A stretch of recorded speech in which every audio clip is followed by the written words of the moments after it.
And a pleasant good evening. Welcome to the Panther Pit as we get set for Mountain 7 Conference football action on this October Friday night. The leaves are changing, and we're getting set for a battle here on homecoming night. I'm George Young alongside Dustin Short. Glad that you are with us on YouTube and Facebook tonight of the Franklin Panther Sports Network. Welcome, Dustin, to our broadcast. Thank you, George. A familiar voice in Franklin Panther athletics as you did Panther baseball for a number of years. Yeah, about 5 years total, I think it was. 5 seasons with the Panther baseball team, several basketball games, and actually, surprisingly enough, my first trip to the Panther Pit here tonight on the air. Well, it is homecoming, too, so Yep. You're in for a treat, Dustin, as Mike and Byron are at a wedding tonight, and I'm sure they'll be tuning in as we go along. Hopefully the nuptials went well, and everybody is having a good time at the wedding, and they'll be back with us in a couple of weeks for the last 2 home games of the season. Well, tonight here, homecoming, Dustin, it is always a raucous atmosphere, a lot of fanfare. There's also a football game, and I know coaches sometimes are concerned about all the rest of the stuff that goes on. You're absolutely right, and especially considering the way Franklin is coming off of that win last week. You've got that big-time rival game against Pisgah and a fluky, crazy ending to that ball game. Franklin riding high coming in. As you said, homecoming, a lot of subplots to kind of manage and make sure that the Panthers keep on track and pay attention to the task at hand. We'll see if they're up for it here tonight in the pit. Well, the band is on the field, and we're just about set for the toss of the coin, which is about 2 or 3 minutes away. Talked about how the Panthers last week with the win really are still in the conference hunt for a conference championship. Let's look at the conference standings real quick here, as last week was a humongous win for the Panthers. West Henderson at the top, along with Tuscola, a team that Franklin has already lost to. They are 2-0, but West and Tuscola have to play. Pisgah travels to Mills River tonight to take on West Henderson. You see Franklin in the 3rd slot. Smoky Mountain, next week's opponent for the Panthers, stands at 2-1 and 4-3 overall. North yet to get a conference win. They are 0-2 and 2-4 in the Mountain 7 Conference. So with 3 games left, every game really in conference is critical. We talked about it last week, Dustin. If you drop 2 games in this conference, it's going to be very difficult. It's you're digging yourself almost insurmountable odds there. I mean, that is really tough to come back, especially, as you said, in this conference of hard-hitting football, and these 7 teams always get after it. It is tough, and you don't want to get too far behind, as the Knights have. And you were talking about with Franklin, everything's still in front of the Panthers here. Just keep winning and keep focused on the task at hand going forward. Well, it has been a difficult season for the North Henderson Knights as they come in struggling yet to register a conference win, and really dealt a blow with their quarterback going down, Jackson Willis. He is in a boot tonight. There was some discussion as to whether or not he would play. The coach, Josh Brooks, talked about they didn't know for sure. They've been practicing against the film with Willis at quarterback. He likes to spread it out with him. I'm not exactly sure who they're going to put out there on the field at starting quarterback tonight, but we do know if Willis, which he's in a boot, he won't be playing tonight, is not playing, then they go back to a real simple misdirection, a lot of handoffs, maybe even some wing T offense. And we'll see if that has any effect on Franklin, because as you were talking about, Franklin's been practicing all week against that spread the field kind of quick strike, slant patterns and outs and screens, things like that. We'll see if that has any effect if tonight North Henderson does have to go to more of a wing T or straight up the middle offense. We'll see how Franklin comes out and attacks that defensively. But as you said, North Henderson, the adversity continues for the Knights. Could be a struggle for them here tonight. Well, I see the captains for both teams making their way out very slowly. And since we don't have Mike Wood roaming the sidelines with our wireless mic, we won't be able to get the toss of the coin. So with about 5 minutes until kickoff, let's take a break. We'll come back and we'll have the Panthers coming onto the field. We'll get the toss of the coin, see who's going to get the ball first, and kick things off from the pit. Stay with us.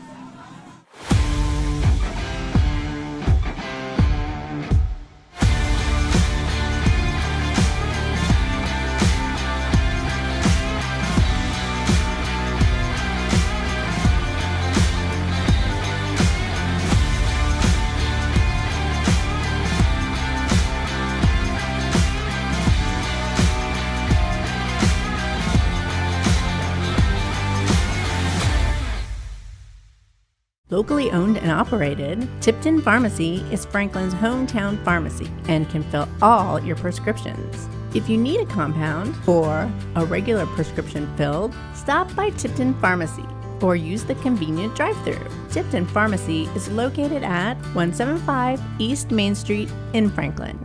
Planning a kitchen or bathroom remodel?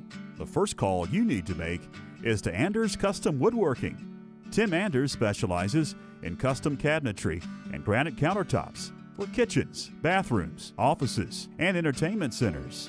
From the large kitchens to the smallest bathrooms, Anders Custom Woodworking will make sure your specific needs are met. Give Tim Anders a call at 828-342-4222 for a free estimate today. In open space, Hanley at the 20, 15, 10, 5, touchdown. Davis hits one into right pretty well. Right fielder backpedaling. It's out of here.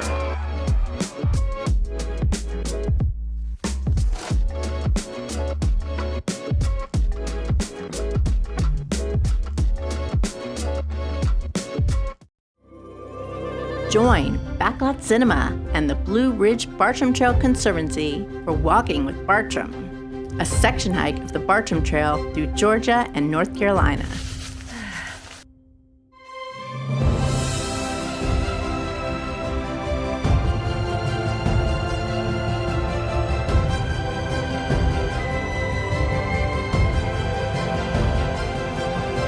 Streaming now on YouTube and Facebook. Welcome back. As you see, both teams meeting at about, was that 20-yard line? Way far down from the 50 as the band is out on the field. And they're going to have the toss of the coin here. We'll see who's going to get the ball first. It is homecoming, so a lot of fanfare at the break. And we'll have all the fanfare at the half. Make sure you stay with us. We'll have the homecoming court announcement and, of course, the crowning of the 2022 homecoming queen. And this year they are going to parade the girls off the street into the stadium onto the track in convertibles, and they're going to bring them on and then light them up and announce the court, and then we'll have the crowning of your 2022 homecoming queen.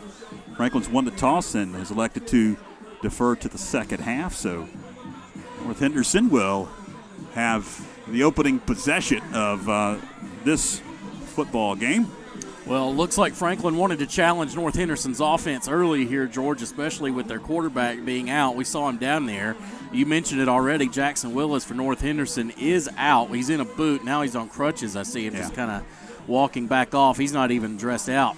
He's just wearing the jersey and regular street clothes. So, looks like we're definitely going to have the backup in there for North Henderson, and Franklin did exactly what we'd expect, force the offense for the Knights to kind of get out here and get off to an early start.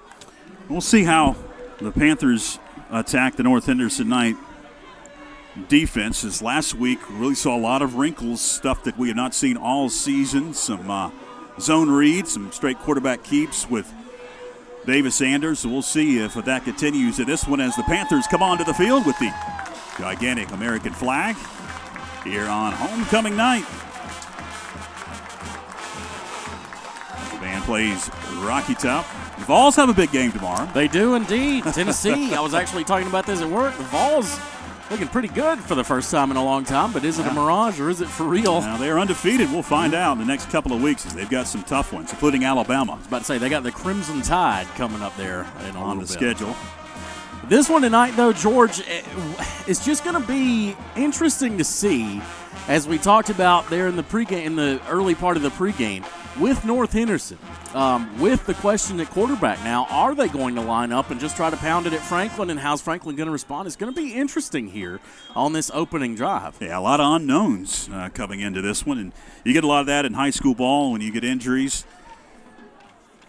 You don't really know what you're going to see out on the field.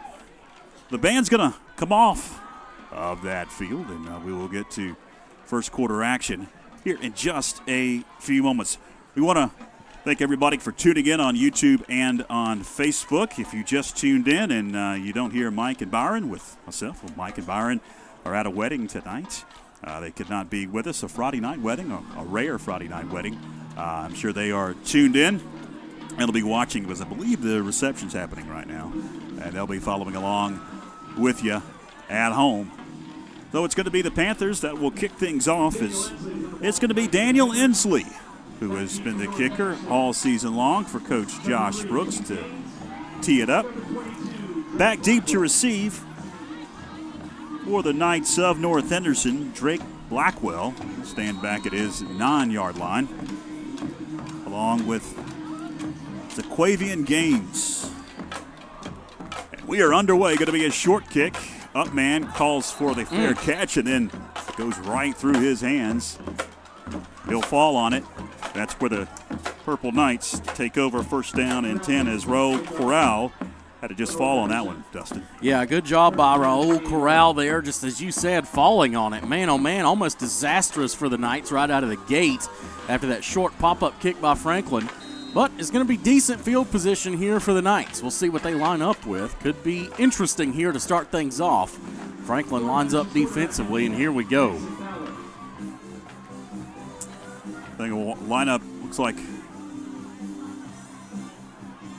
in shotgun, and they're going to hand off as it's Mason Fowler who will be at quarterback. He'll take that shotgun snap. And a handoff goes for a couple of yards. It'll be Aiden Berry, the freshman, that picked up just a yard. It'll bring up second down and 9 for the North Henderson Knights as we are just underway. So they kept it basic there on first down. Good job tackling there by the Panthers defense, getting to the outside edge. Saw Braden Watts in there to help clean it up. So now this 2nd and 9 for North Henderson's offense. Handoff. Once again, it's Berry, and he is leveled at about the line of scrimmage. Falls forward for a gain of a yard. Going to bring up 3rd down and 8. Our on-screen scoreboard, by the way, brought to you by Parkdale Mills, plant number 24, the largest private employer in Rabun County. They offer real living wages and benefits. You can find them online, parkdalemills.com. They are hiring. You can find a list of all the jobs. If you do, log on to parkdalemills.com and click on plant number 24. 3rd down and long for the Purple Knights, 3rd and 7. That 2nd down, they went with a quick run up the middle, and then bang, Gabe Nickerson right there to clean it up. Fowler to pass, got a good receiver. It is caught, 40, 45. Drake Blackwell received it, cut up field, and gained about 16 yards. They'll push it all the way up to the 47. Wow. Let's watch this again. What a play. What a play out there. Nice design roll out there. Hitting it on the left side of the pocket. Good play by the Knights. Sets them up first down here. So they answered the question. They aren't afraid to throw on some plays at least. Fowler takes that shotgun snap. Got a handoff. Berry hit at the line of scrimmage. In fact, he lost a couple. Didn't get back to that line of scrimmage. Big hit for the Panthers. Chance Pitts in there. Laid the wood. Absolutely. We see it again. Bang! Right over the top, and then Hanley coming in to clean him up. Right at the end, what tackling there by the Panthers on the outside. Sets up 2nd and 10. 9:47 with a moving clock on a Parkdale Mills scoreboard. The Knights taking their time as they get the play call from the sideline. 10 on the play clock as they break the huddle. It'll be Mason Fowler in the gun. Swings it out far side. Has a receiver caught. Nice juke. Stretches. Got the first down. As Drake Blackwell stretches across the 45 to the 44. That'll be enough, I believe. They're going to mark him back, actually. They're going to say he went out of bounds just short of the first down. Yeah, they're going to say that back foot, I guess it was, did go out of bounds. It looked from our vantage point like he did, as you said, stretch it across the line to gain, but they're going to mark him short here. We'll see on the replay. You can see him get over there. Blackwell, good effort, and reaches forward. Yes, stepped out of bounds just before the line to gain, so 3rd and very short. Fowler shotgun. Claps, hands, pushing far side, first down. Aiden Berry on the carry once again. They sealed that middle, but Berry able to kick it out and find a little bit of a seam on that far side. That'll move the sticks for the North Henderson Knights. Well, if you're North Henderson right now, George, you got to be pretty happy with how everything's going, especially with your backup quarterback in there. Myself especially, had thought, well, with a backup quarterback, I don't know how they're going to go, but they're coming out here and they're moving the ball pretty well so far against this Panthers D. Not afraid to throw it around. That's what's happened. Handoff going nowhere that time. Gabe Nickerson just blew that play up in the backfield for the Panthers. Big TFL right there. Bring down second about 14. Aiden Berry had no shot. In fact, he lost 4 yards. Going to bring up second down and 14. Look at this replay right here. You see Gabe Nickerson coming across that outside, just blowing up, just shedding the block and getting in the backfield. What a play. What a play, 47 in red. Second down and 14 with 7:58. Clock a ticket here in the opening quarter. North Henderson, first offensive possession of the ball game. Fowler just had to fall on that one. Whew, flirting with disaster right there where the Knights, it looked like a bad snap, something. Maybe he wasn't even ready for the snap, but just miscommunication there, maybe. But man, oh man, that could have ended in disaster. They were lucky to have Fowler just be able to fall right on that ball. Heading backwards are the Knights back to the 48 of the very own. Just at the 49 of the Panthers, just over the 50. 3rd and 19. This is more like what we expected out of the Knights so far. Miscues offensively as they cross midfield. Deep in the pocket. Going deep. As a receiver, and it is through the hands of his intended man, Drake Blackwell. As Fowler had some time in the pocket, going to bring up 4th down. Yeah, he had a little bit more time than you like whenever you see the quarterback back there just having all day basically to throw over.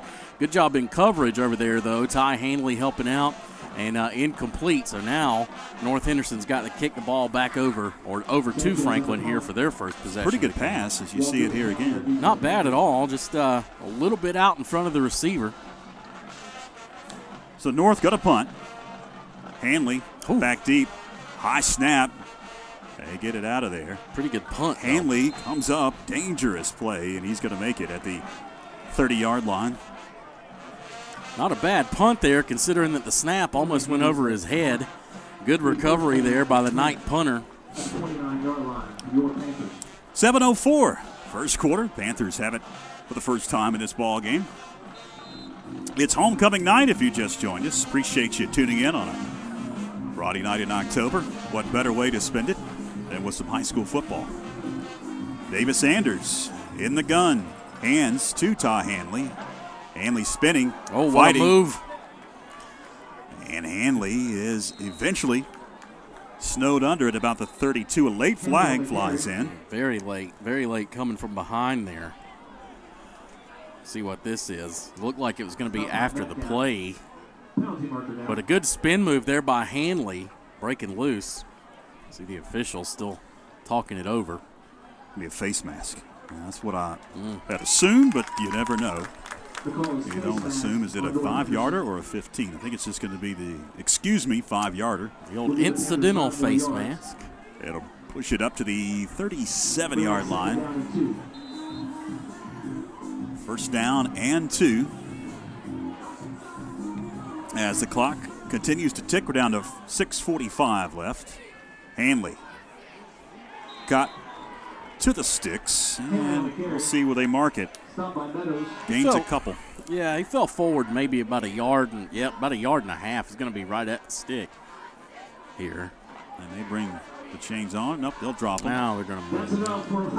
That'll be a Panther first down. You got to think if Franklin keeps up this pace, they will try to keep up this pace, try to wear down this Knight defense. It's been the MO for the Panthers for as long as I can remember anyway. And here they line up 4 wide. Shotgun. Braden Watts first carry. Yeah, he's going to be hemmed in and dropped. I think they just didn't grab his face mask. It was behind the helmet. It looked like from this angle they got a little bit of the face mask, but no flags come out. Well, Braden wanted it. We'll see it here on the replay. You can see the defender come in, and Around the back of the helmet, it looks like, is where it was. No gain, 2nd and 10. Again, a 4-wide set for Anderson Company. As Hanley goes in motion. High snap. Flat pass. Caught. Juking and jiving his way to about the 45. Clayton Gwynn gains about 6. Good play call, good screen out there to Gwynn. Easy way to pick up, as you said, about 6 yards. Keep Franklin going positively here, moving forward. So here we go, Approaching big 3rd down. 5 minutes left, 5:15 with a moving clock. I have a feeling this game is not going to take 4 or 5 hours to play. It'll be a quickie. Davis Anders on the carry. Saw a lot of that last week. And he is not going to get much. Yeah, maybe a half yard. Knight seemed like they had that one a little bit snuffed out. He tried to turn over to the right side. Now we got a Knight down on the field. Trying to get the number. We've got an injury on the field. So as they tend to the injured Knight, let's take a break. Stay with us. Welcome back as Zach McCraw, a junior for the Knights, gets helped off the field. But it's 4th down for the Panthers, 4th and 3. I don't see a punter. Yeah, they're kind of in no man's land right here in the dead center of the field. Plus, they're going to challenge North Henderson's offense. They're going to go for it. Pass complete. What a play. Braden Watts knocked out of bounds at the 42. That'll move the chains. Great pickup there by Braden on the outside edge, but boy, North Henderson fell all in. You'll see it on the replay right here. They get a man in motion, sucks in the defenders. Braden all alone, big-time yardage, and an easy 1st down for the Panthers. Moves those chains on 4th. 4:14. Clock continues to roll. Opening quarter. Gutsy call there on 4th down, George. It sure was. In your own territory. Both teams have had the ball twice. This is the Panthers' first offensive possession. Setting up a screen. It's Hanley. Man, oh, man. 30. Down to the 25. Ty Hanley, a big chunk of yardage. Got to move the chains once again deep into North Henderson territory. Look at this screen here. You'll see it set up. You'll see Hanley just kind of drop down. The defenders crash in. Finds Hanley right over the middle. Bang. Easy play right up the middle. Takes a shot. There at the end does Hanley. Gets up. He's ready to go, though. 3:42. Clock continues to roll. Down to the 26 officially of the North Henderson Purple Knights is Davis and company. As Davis swings it out. Caught. Paulson. He gets a nice form tackle at the 21. Good shot. Meadows. Reese Meadows. I think he put that lick on Ty Hanley as well. There's some lumber being laid out there tonight, George, on both sides of the ball. We saw it when the Knights had it earlier. Franklin is not pulling on any hits, and North Henderson's getting their money's worth out here tonight, too. Fun, as you said, October football, you can hear those pads popping, leaves fall. No place you'd rather be. 2nd and 5. Gain of 5 on 1st down. It's Watts, right side. Watts inside the 15, down to about the 14, maybe the 13-yard line. That'll move the chains. It'll be 1st down and 10 at the 13, so they can get a 1st down right before hitting the pay dirt, down to about the 1-yard line. Bailey Watts getting revved up out there, getting some more carries as the season moves on. Early part in the season, his dad and I were talking about how he was really laying some heavy blocks out there. Good to see him getting some carries and getting some big yardage there. Here he lines up. Actually, Franklin we're going to line up in that eye. Offset eye as it's Hanley out right up the middle. Big hole. Cut. Hanley down to about the 4, maybe the 3-yard line. Gains about 8. Hanley showed a little swivel in that. Nice little cut back up to the right side. That's going to set up Franklin down here. 2nd down and 1. They, as you said, George, they can get a first without scoring. Whistles before the snap. They got him. The North Henderson had a player running off, and their Knights called timeout. Timeout on the field. North had to call it to avoid the penalty. We'll take a break as well. Hang with us. We are Dalton's Christian Bookstore, North Carolina's largest Christian bookstore. We offer a wide range of gifts and apparel. Children will find a world of fun to explore in our interactive kids section. Dalton's has a huge inventory of Christian literature, including Bibles in all translations. Dalton's, your destination for inspiration. Locally owned and operated, Tipton Pharmacy is Franklin's hometown pharmacy and can fill all your prescriptions. If you need a compound or a regular prescription filled, stop by Tipton Pharmacy or use the convenient drive-thru. Tipton Pharmacy is located at 175 East Main Street in Franklin. Welcome back as the Panthers are facing a second down and a yard after the timeout called by North Henderson. Down to the 4-yard line of the Purple Knights. It'll be Davis Anders with Hanley and Watts behind him. Hanley gets the call, spins to the goal line, touchdown Franklin. Kai Hanley, 4 yards out. There is a penalty on the field. Penalty marker has been thrown. We'll check it here. Well, while it stands right now, that was an easy block and run over off right tackle, and they're going to keep it going here, so it is a touchdown. Actually, I believe it's one of those little cheerleaders sequence off the pom-poms. It looks like a flag down there, I believe. Thank goodness. Riddle for the extra point. It's up, and it is good. Franklin scores first with 1:47 left here in the first and takes a 7-0 lead over the Knights as we head to break. Stay with us. Leading the world in yarn manufacturing and fiber technology, Parkdale Mills Plant Number 24 is located just 18 miles from Franklin and is the largest private employer in Rabun County. With 29 manufacturing plants in the U.S., Mexico, and South America, the Raven Gap Parkdale plant leads all 29, with roughly 3 million pounds of yarn produced each week. Our American-made yarn is used in popular printed t-shirts such as Fruit of the Loom, Carhartt, Nike, and Under Armour. Offering real living wages and benefits, our average hourly employee earns over $40,000 annually, and we need talented people who are ready to shape the future of the textile industry.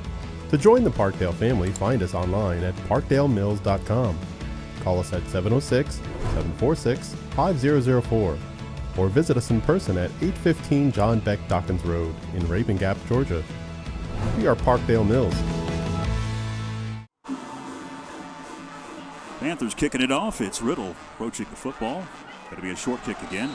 And an up man will fair catch it at about the 32-yard line. I believe it was Raul Correll. Yes, it was once again. Making the fair catch. 32-yard lines where the Purple Knights take over. That time, George, the fair catch was really no drama. So that was nice for Corral. Able to catch that one easy, no problems. That first one, he bobbled it and had to fall down on it to keep the Knights in possession. But here we go. They're going to line up. Now, we saw in that first possession, George, they threw a lot more than I thought they were going to. Yeah. We'll see if they keep that going, and really, I guess it depends on what they get on first down here. Mason Fowler, the quarterback, he's the backup. Pretty good pass. Nice lefty throw, rolls the pocket out. Pass was complete to Drake Blackwell. Waldrop there to tackle him. A gain of about 5 yards. Got to bring up second down and 5. If you just joined us, fans, Jackson Willis, starting quarterback, did get hurt for North Henderson, and there was a question mark as to who was going to be the signal caller and what type of offense that they would be running here tonight. Coach Jim Beatty, you remember that name. He was head coach at T.C. Robertson for a while now at North Henderson. Low snap, Fowler picks it up, hands off, but nothing doing for the Knights. What a play defensively there by Franklin and big number 57. It looked like Jacob Gibson blowing it up down there. Franklin's getting penetration there on that offensive line against North Henderson. You'll see it here on the replay. See that snap low, 57 right there, cleans it up, and no chance, nowhere to go for Aiden Berry. Third down and long, 3rd and 13. Loss of 7 yards. Big play. Big play right here for the Knights. We'll have to snap it down to 10 on the play clock. Some confusion. Oh, my goodness. Another huge hit. Holy moly, that was a decleater right there. What a hit. Bo Paulson. Goodness gracious, Bo. Tattooing him. You'll see the replay right here. Cuts back over. Paulson. Boom. Bang. Whew. That's Ow. a highlight reel right there. Did gain 4 yards, makes it 4th down and 9 as we've got 12 minutes in the books already. 1 quarter in the books at the pit on homecoming night. We take a break. Stay with us. Planning a kitchen or bathroom remodel? The first call you need to make is to Anders Custom Woodworking. Tim Anders specializes in custom cabinetry and granite countertops for kitchens, bathrooms, offices, and entertainment centers. From the large kitchens to the smallest bathrooms, Anders Custom Woodworking will make sure your specific needs are met. Give Tim Anders a call at 828-342-4222 for a free estimate today. In open space, Hanley at the 20, 15, 10, 5, touchdown. Davis hits one into right pretty well. Right fielder backpedaling. It's out of here.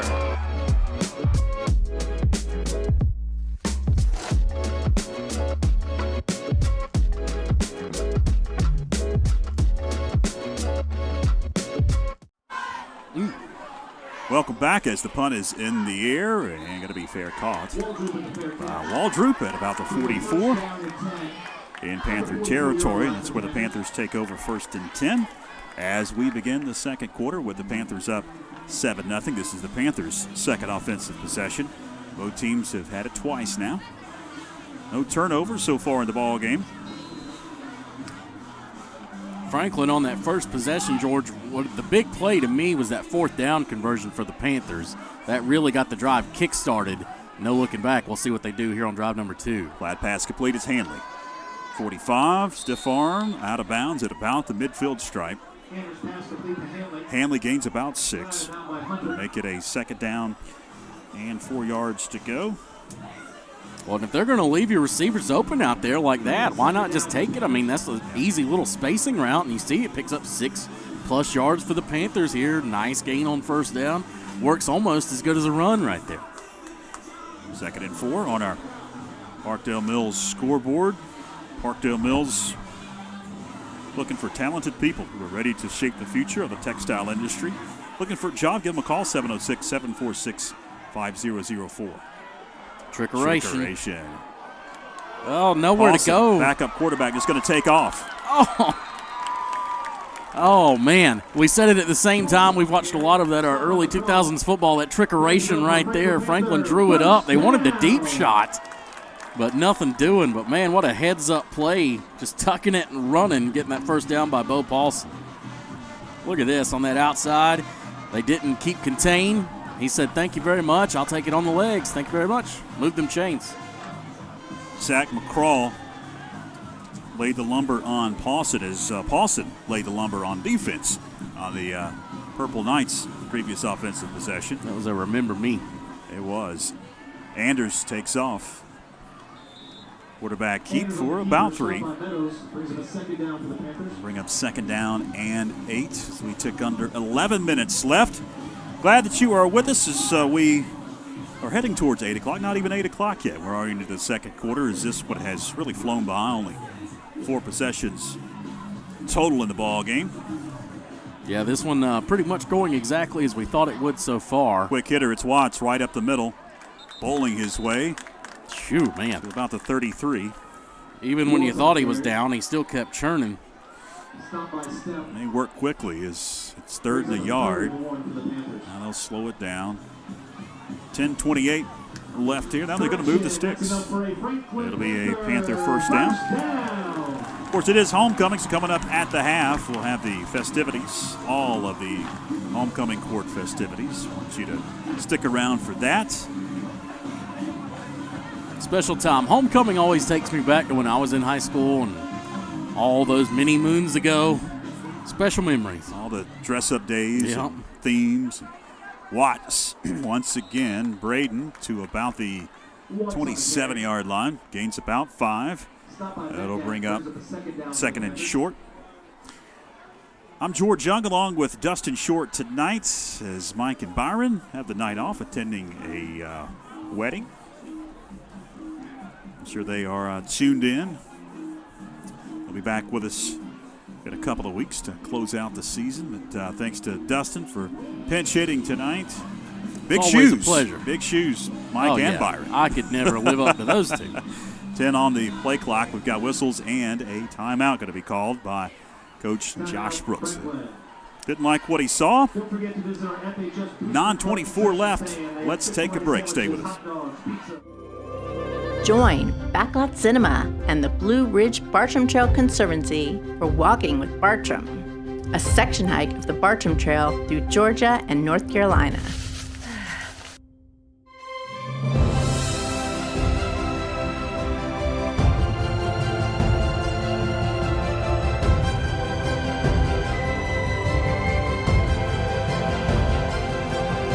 Streaming now on YouTube and Facebook. Locally owned and operated, Tipton Pharmacy is Franklin's hometown pharmacy and can fill all your prescriptions. If you need a compound or a regular prescription filled, stop by Tipton Pharmacy or use the convenient drive-thru. Tipton Pharmacy is located at 175 East Main Street in Franklin. Panthers wanted to talk things over. That's their first time out. Both teams have 2 left. You see on our Parkdale Mills scoreboard. 9:24 left in the opening half on homecoming night. They just heard how far ahead we were of schedule and decided they're going to take a timeout and say, hey, let's slow it down a little bit. Anders hands to Ty Hanley. He's going to cut it back in.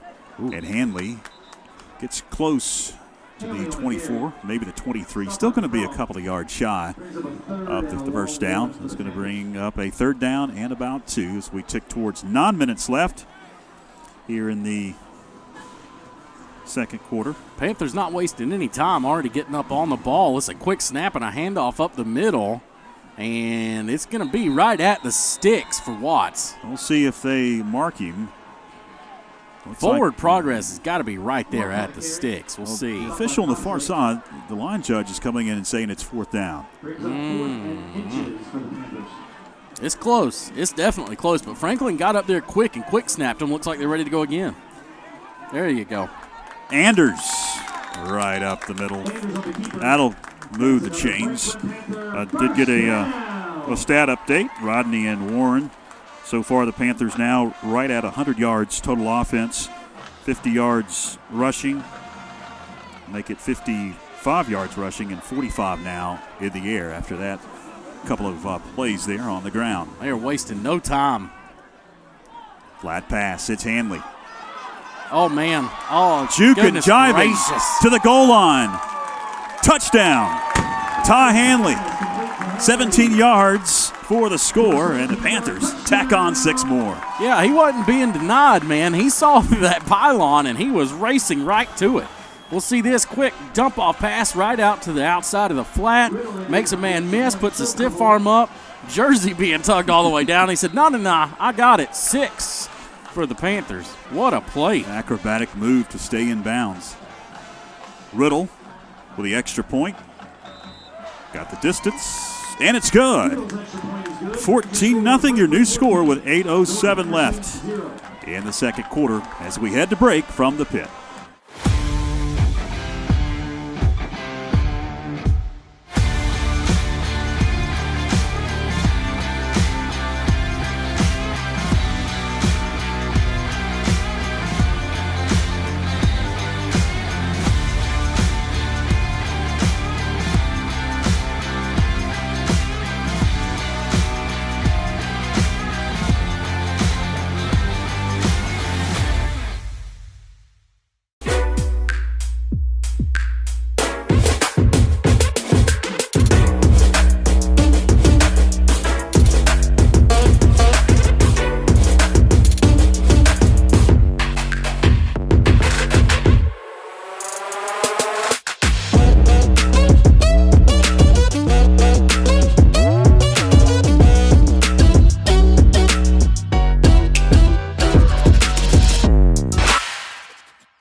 Welcome back. 8:07 left, now 14-0.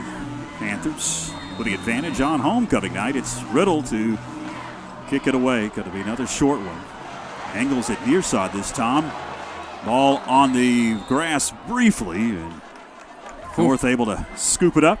Stayed there for a long time and eventually covered up by Gaines was the one who was able to finally get that thing. It was rolling around. I thought he was going to have to, pin it with his foot. Yeah.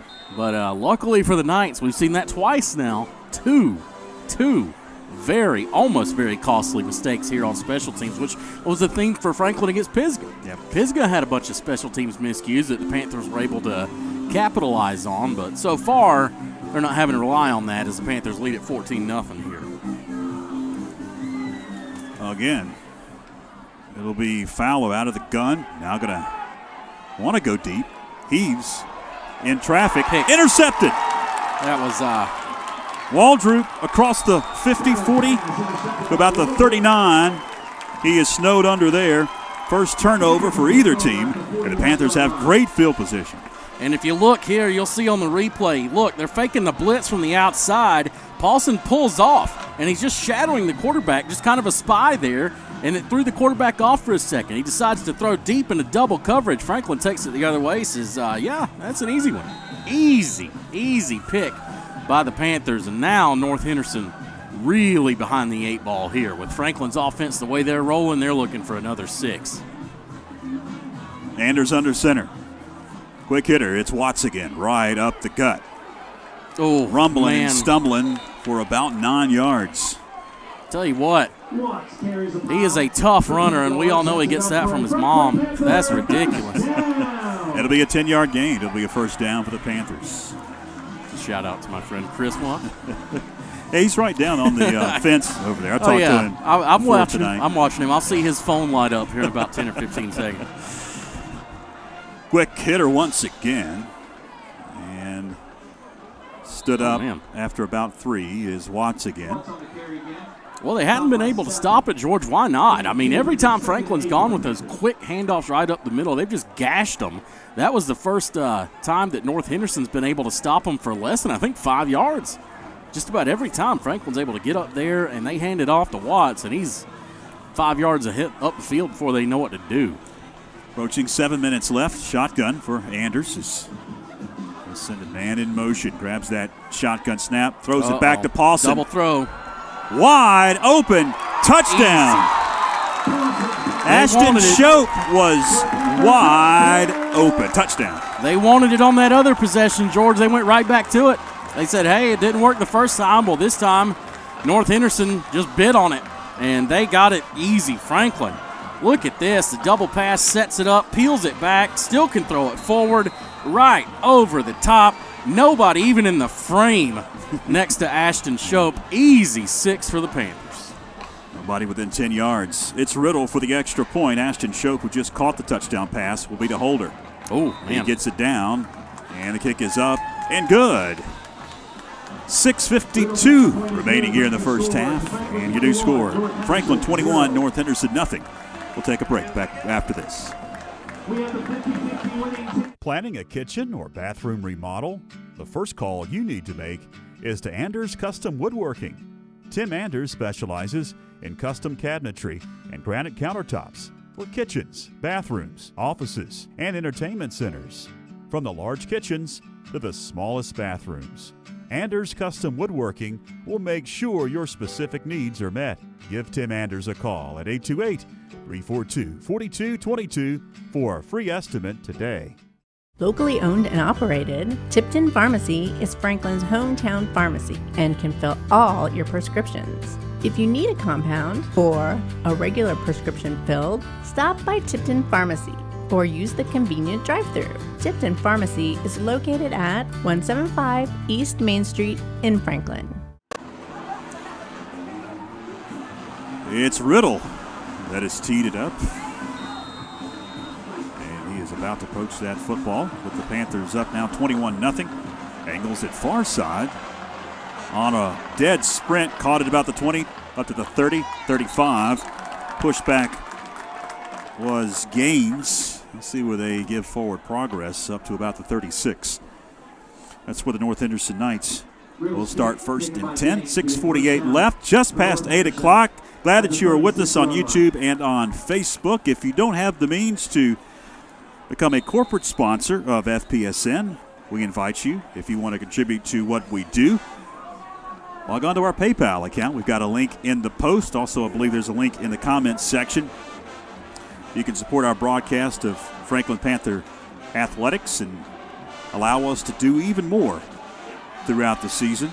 Gain of about 3. A late flag comes in, as Barry was the man toting the rock for the North Henderson Knights. It's going to be interesting to see what that call is. Yeah. We're still waiting. It's back there. It's past the holding line, you would think. It's in the Franklin side, so it's a face mask. Well, only a 5-yarder, though. That will be close to the sticks. I don't know if he got it enough or not. Well, it's right at it. Yeah, now they're going to move them. Yeah. Miscommunication over there. It's going to be like first down in a couple inches. A rare occurrence. First and a breath. Fowler shotgun, like there was movement at the snap. No flags come in. Hand goes left side for a few.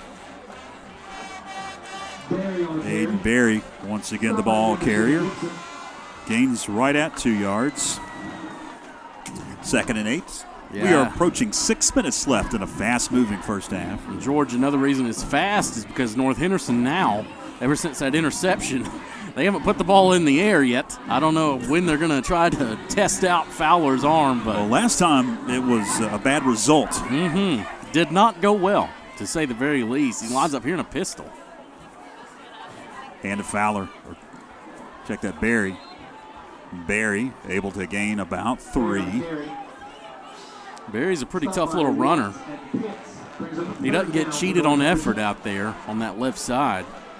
Takes it over. It's a nice little gain for North Henderson, but these little gains like this, Franklin will take them all day long with this big lead, up 21-0. North Henderson, if they want to crawl back into this thing, you would think, has got to get some chunk plays and at least answer on this possession right here. So this makes this a big 3rd down and 4 for the Knights. Even though, wouldn't you say this is 4-down territory for them? You would think. That's 21-0. I mean, goodness. We've got 5 minutes left. Now we've got whistles, and looks like Coach Jim Beatty wants to talk it over. Let's check some scores. We haven't checked any high school scores on this October Friday night across the mountains just yet. Big one happening in Andrews tonight. Swain and Andrews doing battle in the Smoky Mountain Conference in the second quarter. It's Andrews on top of Swain 7-0. Owen and Rosman. That one's in the second quarter, and it's Owen up 15-0. Brevard losing at home to Chase 21-0. 21-0 also the score. That's in the first quarter. Tuscola over East Henderson. Cherokee and Robbinsville are scoreless. That's in the first quarter. And everybody else looks to be scoreless as it refreshes. Do have a update. West Henderson and Pisgah. When in the first quarter, and it's West Henderson up 14-0, and Raven County up on St. Francis 7-0. Hayesville Murphy are scoreless as well. We'll see if we can keep track on that West and Pisgah score. That's one that Panther fans definitely will be keeping an eye on here, making our way through the conference slate. 3rd down. Fowler drops, fires, incomplete, blowing away for his intended receiver. Do have a flag back at the line of scrimmage. That's exactly what I was about to say. We do have some laundry back there. It's on North Henderson. It's going to be declined here by Franklin. That'll bring up 4th down. Be a hold. Well, you can see what North Henderson's idea was. Roll the pocket out there. Try to get some protection to your young quarterback Fowler and give him as much space to throw the ball as they can possibly get. But Franklin sniffed it out there on that 3rd down, able to stop them from converting. So they are going to go for it here, as we thought they would. Really, your back's against the wall. I mean, goodness, you're down 21-0 with 5:02 left in the second. Big play here for North Henderson on 4th down. They'll spread the field. Fowler drops, heaves, has a receiver. Did he catch? It's the question. They're going to give it to him. It'll be a first down for the Knights. Zach McCraw almost went to a knee and caught that one. Yeah, that was a heck of an effort there by McCraw to come up with that one, and they are going to move the chains here. They're going to say it was a good catch. Man, that was a heck of an effort there on 4th down, George, moving those sticks for North Henderson. So they answered the bell that time. They got some adversity, and they were able to come through. So now we'll see the replay. Quick throw over there, and we can't see anything there. Looks like McCraw was able to clean it up. 1st and 10. Fowler hands to Barry, pushes it far side, has some green grass. Got room. Barry turns on the Jets, and he's out of bounds at about the 24. So some momentum for North Henderson offensively as we've got 4.5 left. We're down to 4 minutes and 21 seconds here in this second quarter. Really the biggest drive of the night for North Henderson. Yeah, this is almost a gotta-have-it drive, and you see Barry out here kicking it out to that left side. What an effort, but just too late there by Carver for Franklin. Nice run by Barry, sets up the Knights. Good position here. First down. Mark it at 24. Fowler shotgun claps, hands to Barry, and he is going nowhere. Shot out of a cannon. Goodness gracious. Pitts, that time. Chance Pitts just came in and lit him up. You'll see him coming over here. They're going to hand it off to Barry off that left side. Pitts right in there. Right in there as soon as the ball was handed off. I think it even stunned our cameraman, Phillip, who had that angle. He said, oh, my goodness. Pitts knew exactly when that one was coming. He knew everything about that, and the mesh point was just blew up. And the one thing you can do whenever you stop a play like that, or the one-way two-stop a read option like that, penetration. It kills it every time. Franklin takes advantage there. Loss of 5. 2nd and 15 going to the air. It's Fowler, incomplete, as he was trying to hit on a crossing pattern. Drake Blackwell going to bring up 3rd and long, 3rd and 15. It's a good idea. Not a bad route there by Blackwell. Looked like he had a step, but the ball was a little bit out in front of him. It would have taken a circus catch, and who knows where he would have gotten to anyway. But throw led him a little bit too far there. Brings up a big long, a 3rd and long, I should say. Right at 3.5 left. They're just going to run it. Barry going to this near side. And he's going to run out of bounds after maybe 4 or 5. So 4th and long. He got about 4 or 5 yards forward, but he ran about 25 yards to get it. You'll see him here. Look at this. Went from the hash marks on the far side. Cuts it up, cuts it back out, and then runs out of bounds. Man, get that kid some oxygen. He's been toting the rock out there for the Knights. A 4th and 8, and they're going to send out the field goal unit. A 29-yarder. Kick is up. Does it have the distance? It's good. What a kick. 39-yard field goal is good. Man, 39-yarder there. North Henderson 3. Wow. Esteban Sanchez, junior kicker, sends it dead through the uprights. And North Henderson on the board for the first time. Makes it a 21-3 Panther advantage here on homecoming night. And we have the homecoming parade, I'm going to call it, of all the classic cars, the convertibles that they're going to bring the ladies in out on Wyandotte Street. The police escort. There's a shot. There we go. Malia Mason leading the way. And there's all the cars that are lined up. They've still got a ways to wait here. 3 minutes, 24 seconds. Who knows how long it'll take us to play that. Yeah. They'll be out on Wyandotte Street blocking traffic. So if you have any plans heading, I guess we would say north from the roundabout near this Franklin Press, that area, and you are out of luck. You ain't coming this way. Yeah, hang out wherever you are for the next little bit. North will kick it away. Waldrew gathers it in at the 4-yard line. Got all day to run and make up his mind where he's going to go. Ball droop to the 20. That's where the Panthers take over, 1st and 10, up 21-3 with 3 minutes, 15 seconds left here in the second. Well, and if you're North Henderson right here, the obvious objective is keep him from scoring. And Franklin, I mean, George, honestly, the Panthers have taken what they wanted offensively. I mean, ever since that turnover by North Henderson, that was kind of the kickstarter for the Franklin offense. They've been rolling ever since. And with 3:15, you got to think Coach Brooks is salivating at the opportunity here to kill this clock and double up. Because remember, the Panthers get this thing coming out of the half. Won the toss and deferred. Anders walks up to the line of scrimmage. Barks down to 7 on the play clock.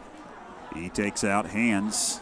Watts takes on a defender across the 25 to the 27. And look at that effort. Look at that push through by Watts, just leveling Alex Bogino coming up trying to make the stick. Watts meets him and just powers right over him for a big gain for Franklin, and that's what the Panthers wanted. That worked quickly. On 2nd and 2 yards to go, a gain of 8 for Watts. Watts will pick up the first down on that carry. That'll move the sticks. And it'll stop the clock briefly. 2 minutes, 50 seconds left on the Parkdale Mills scoreboard. Again, they're going to work quickly. Flat pass complete. It's Hanley, gets met immediately, bounces off a couple of defenders. And then slung down after a gain of about 7, maybe 8. Almost a body slam behind Landon Hunter for the Purple Knights. You said he met him. He met him. Boom. They didn't like it. Look at that. Laying them down. And Did then you call finally offensive goes down. targeting? That may have been. Man, oh, man. Laying the wood. Right up the middle. It's just a straight quarterback keep for Davis Anders. And again, I said it, this is like giving raw steak to a dog out here, giving Coach Brooks this kind of field position with 3 minutes left, and he gets the ball coming out here at the second half. George, you know, as a football coach, you live for these. You just want to drive this and punch it in with no time left. Deep drop for Anders. He is going deep. Down the middle. Has a receiver. Wide open. Caught. 10, 5. Touchdown, Franklin. Who cares Clayton about Gwynn was wide behind open. What a Again, play. a wide open receiver running free, and it's another touchdown for the Panthers. See, they baited me. They baited me because normally what you would do is you just run the ball all the way down. They can't stop you. Franklin goes this time. Look at that. Nobody around him. I mean, they bid on the fake. Everybody thought it was just a run up the middle. Franklin takes advantage, puts an easy 6 on the board. They said, forget Dustin Short. He has no idea what he's talking about. That's we'll why throw we're the up ball. here. That's why we're up here. We don't have anything to do with the coaching or calling plays. Up and good for the point after touchdown. Riddle adds the 28th point here in this first half with exactly 2 minutes left before the homecoming festivities get underway here at the pit. We take a break. Stay with us.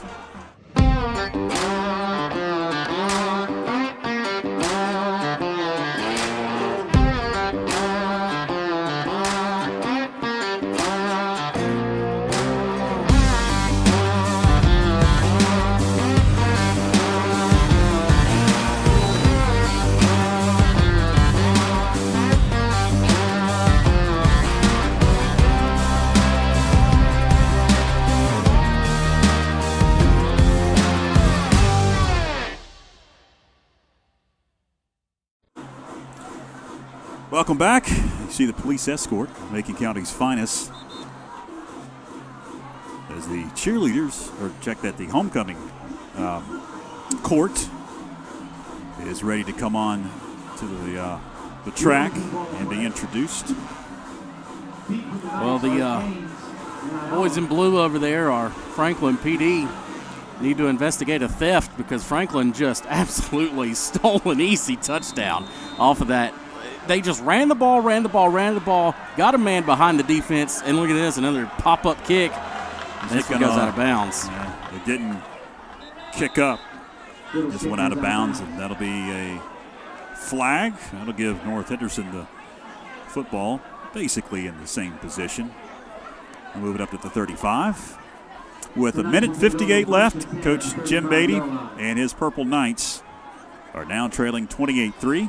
We'll see what he draws up. Oof, good luck, man.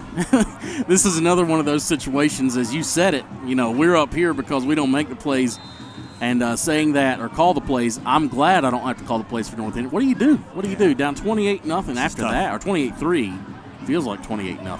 What do you do? I mean, you played well offensively on the last drive, but this is different. Nothing doing. Yep. What a play. Shedding the block out there. Number 20, Chance Pitts, coming up and making We have called tackle. his name a lot tonight as he is playing like a man possessed.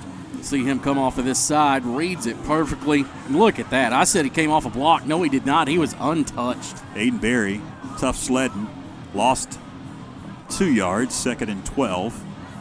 The Purple Knights, clock ticking under a minute and a half here in the opening half of action on homecoming night. Fowler shotgun. Got a hand to Berry, but we've got whistles. Penalty marker down. I think there was movement at the line of scrimmage. Yep. You are right. That'll back them up 5 yards. It'll make it a 2nd and 17. Well, they played it conservative on that last play. It was obvious they just wanted Berry over there off right tackle. We'll see what they do here on a 2nd down and 16. And if you're Franklin, do you start putting that pressure? Remember, Franklin still has those 2 timeouts they could utilize, but the clock's rolling. They're just going to let it go, I guess, here. You get the ball coming out of the locker room. Why force it? You just took an easy touchdown.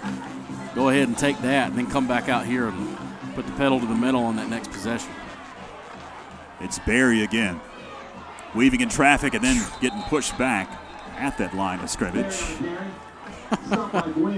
Gwynn in there on the tackle. Third Gwynn, long. man, his toes were dragging the turf when they finally got him off. He was on him. You see him here. Gwynn comes in, makes this play. He should be carried at the end. He wasn't letting go for nothing. Look at this. Whoop. Dragging him. He wanted to get him on the ground somehow. Yeah. That's always the goal of the defender, right? He was not being denied. Great job by Gwynn, the tenacity out there. 21 seconds left. They will have to run one play with the Knights. 10 seconds on the play clock. It's 3rd down and a country mile. 3rd and 16. Whistles before the snap, and a timeout going to be called by Coach Jim Beatty. 10 seconds left.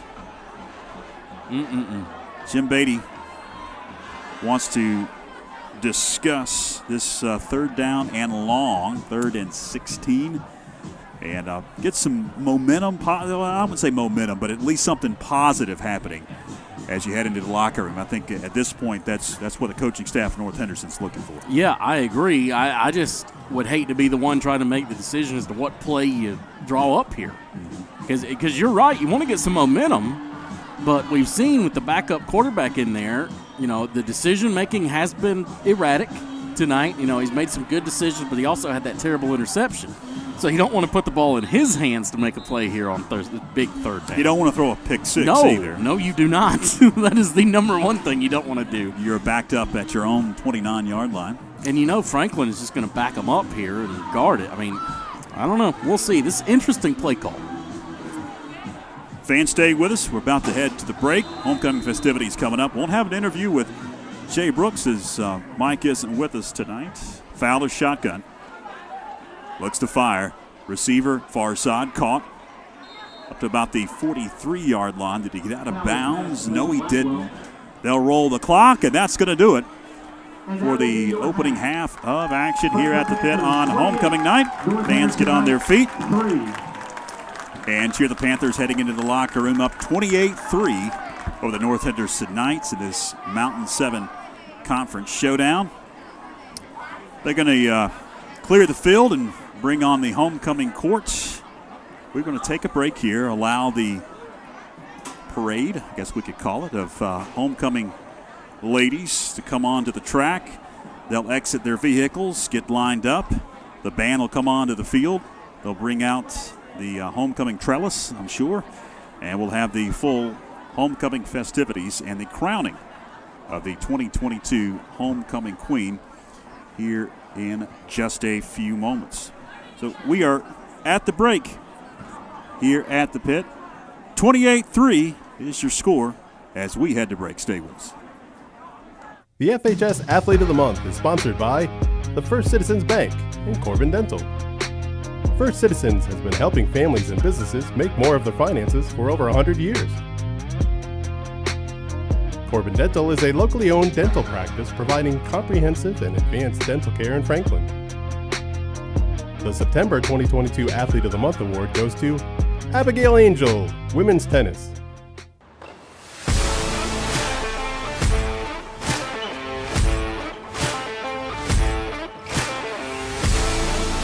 I'm Abigail Angel. I'm a sophomore at Franklin High School and I play tennis.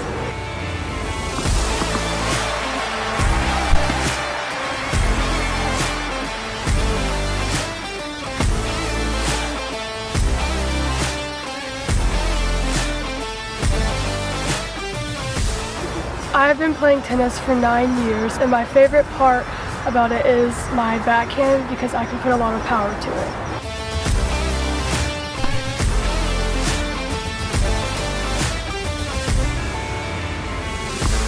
My plans after high school are to hopefully get a scholarship for tennis, and I have not decided what college to go to yet.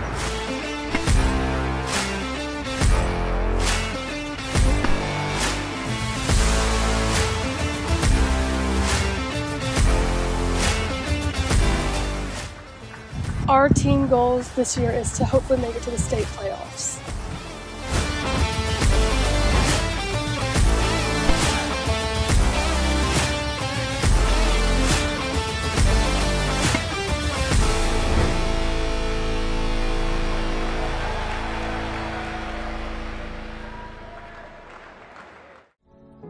Leading the world in yarn manufacturing and fiber technology, Parkdale Mills Plant Number 24 is located just 18 miles from Franklin and is the largest private employer in Rabun County.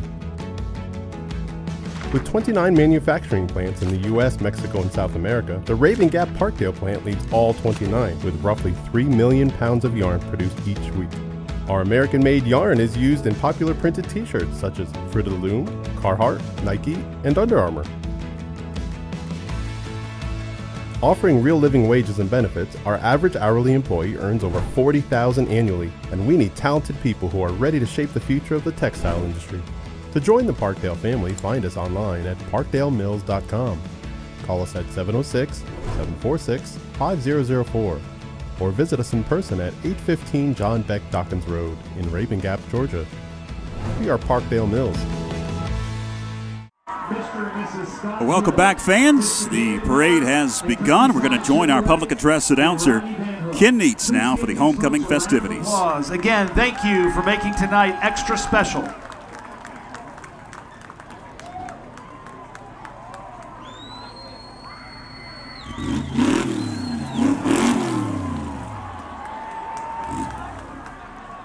As the parade will come on to the track, and the ladies will exit, and then we'll have the announcement of the homecoming court.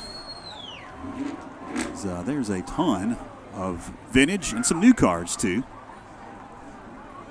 coming onto the track. This is a tradition that they decided they would bring back. Evidently, it was a tradition that had fallen to the wayside, and they have organized all these cars, and a Countryside Chevrolet had some cars that they graciously allowed the students to use here. And we'll meet all these lovely ladies here very, very shortly when they announce their name, and their grandparents and parents and escorts come out onto the field with them. This is, I'm pretty sure this is the first time I've been at a homecoming and seen the parade around the track. Yeah, it is coming all the way around the track. I thought they were going to stop right here, but that's what they had told us at the pregame. But obviously, they're going to take a lap all the way around the track. They called an audible. They did, which happens a lot. You don't have to tell me. As I say, just flying by the seat of their pants. We do that sometimes as well. And that's my motto in life. Makes things a little interesting from time to time, but exciting as well. There's Tori Inslee.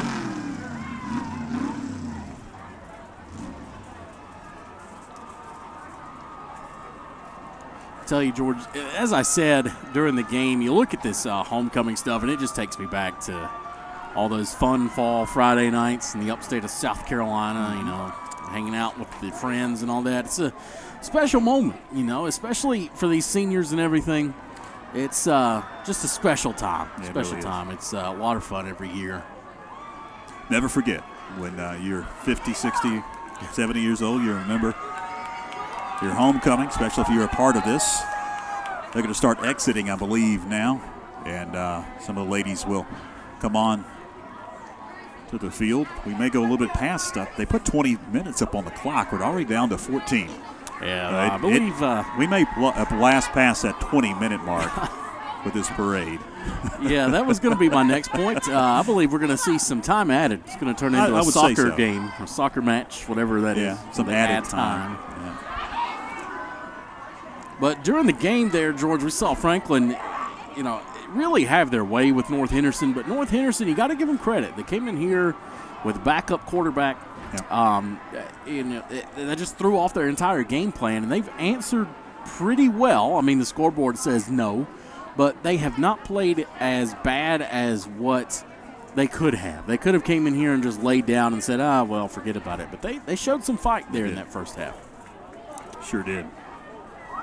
Credit Coach Jim Beatty and his players. The injuries are part of the game, really a part of high school football at this level, in the 2, 3A, 1A level. You really have a lot of players going both ways, and when you get one injury, it just doesn't affect one side of the ball. It's most of the time offense, defense, and even sometimes special teams, and every team has to deal with it.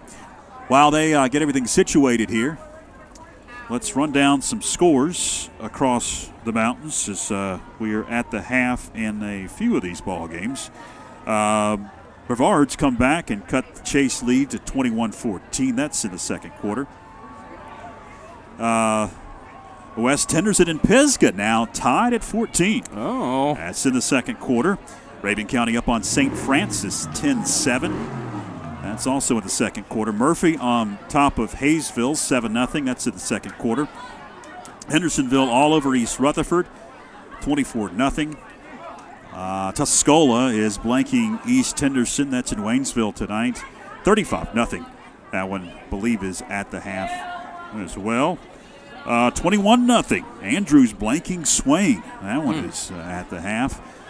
Asheville up on T.C. Robertson, the final opponent here in the 2022 campaign for the Panthers coming up end of this month. Asheville on top of T.C. That's in the third quarter, 20-7. Believe, here's a surprising one. At the half, this score is correct, 0-0 Robbinsville Cherokee. Wow, that is surprising. You did Cherokee for a number of years. I did. On the radio, so you are very familiar with the Braves, and Robbinsville's had a pretty good season. Well, that whole Smoky Mountain Conference is just wild, man. I mean, you talk about calling the Cherokee games, you were mentioning the Andrews score. I remember when Andrews, several years, terrible. They were just the dregs of the conference. And no offense to anybody in Andrews, but they were tough. Yeah. Tough. This is their year. Yeah, they are loaded for bear over there right now, and they look to be the ones that run that conference. But Cherokee and Robbinsville being scoreless, that's kind of a surprise. Yeah. Actually, it's more than kind of a surprise. But well, we're down to almost 11 minutes remaining on that 20-minute clock, and we're still parading around the track. So eventually they will head on to the field, and we'll get the festivities underway here at the Panther Pit.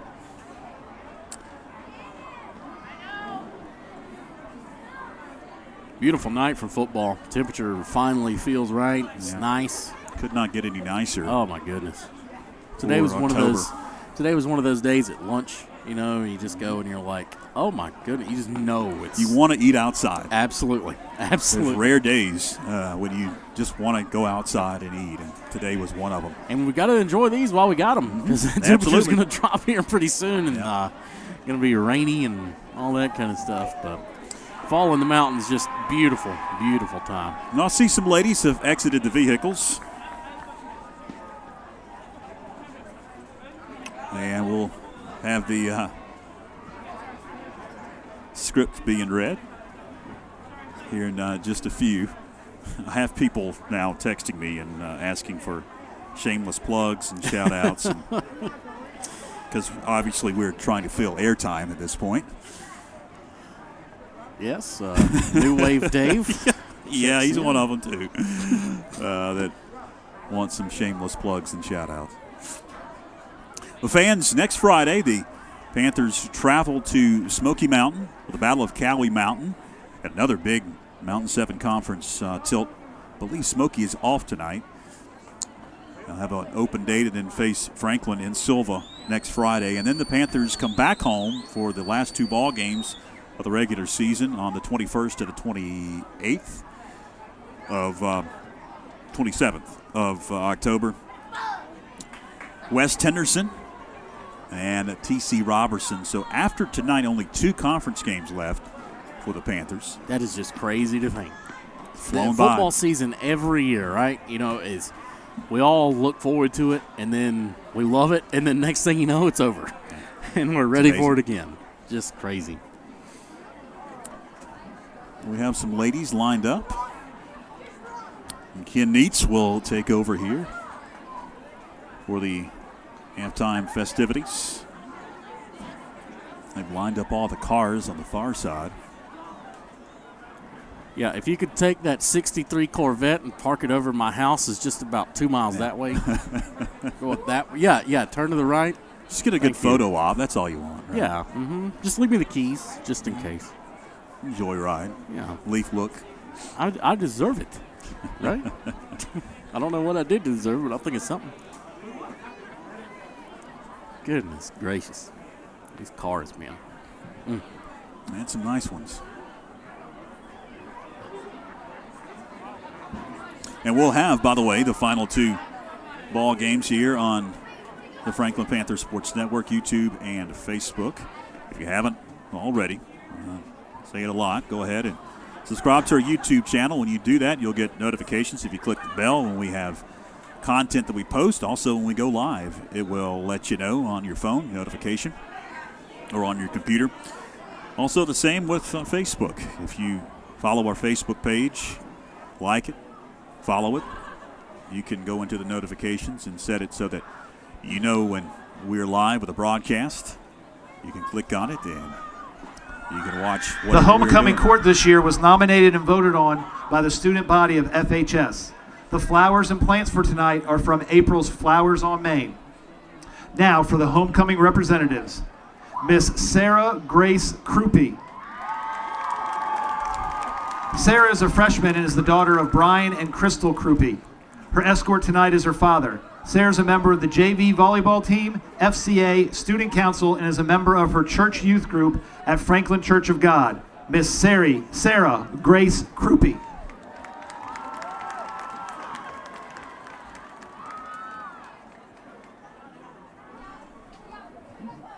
Miss Malia Gracie Mason. Malia is a freshman and is the daughter of Matthew and Robin Mason. Her escort tonight is her father.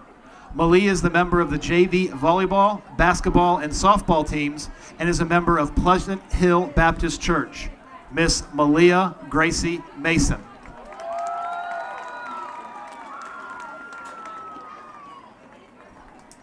Miss Callie Lynn Queen.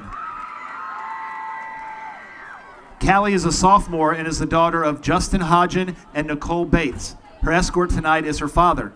Callie is a member of the varsity volleyball and basketball teams and the National Honor Society. Miss Callie Lynn Queen.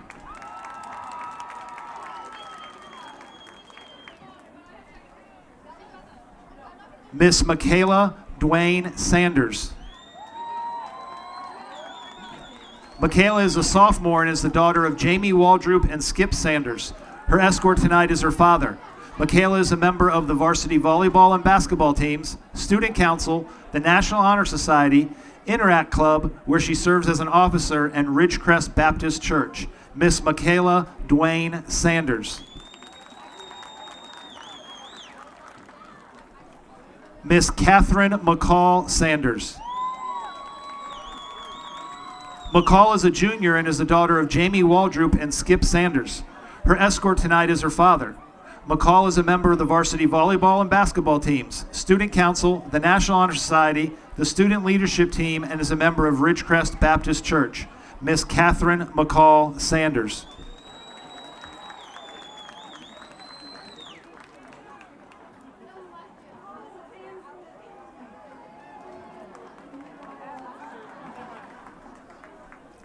Miss Avery Jillian Moffitt. Avery is a junior and is the daughter of Justin and Penny Moffitt. Her escort tonight is her father. Avery is a member of the varsity volleyball, basketball, and softball teams, the Student Leadership Team, the National Honor Society, and Prentice Church of God. Miss Avery Jillian Moffitt.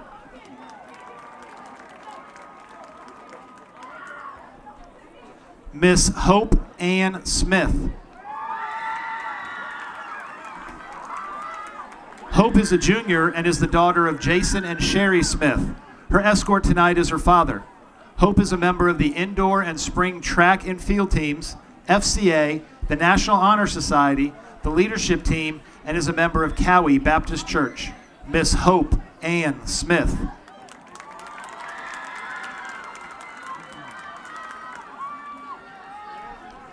Miss Jacqueline Rios. Jacqueline is a junior and is the daughter of Salvador and Sylvia Rios. Her escort tonight is her father. Jacqueline is a member of the varsity volleyball team. Miss Jacqueline Rios.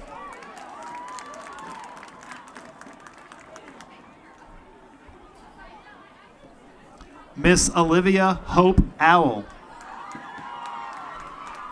Olivia is a senior and is the daughter of Minya Owl. Her escort tonight is her uncle, Katai Bukamfong.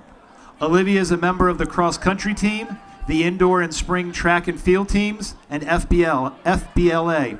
After graduation, Olivia would like to attend Western Carolina University to major in business administration and management. Miss Olivia Hope Owl.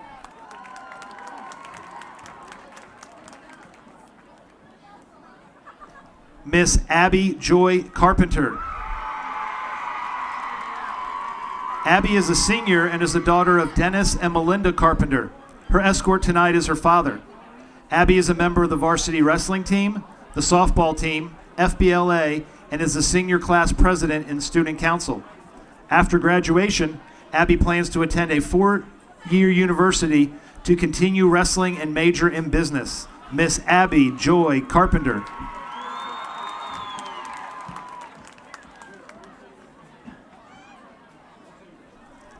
Miss Callie Roper.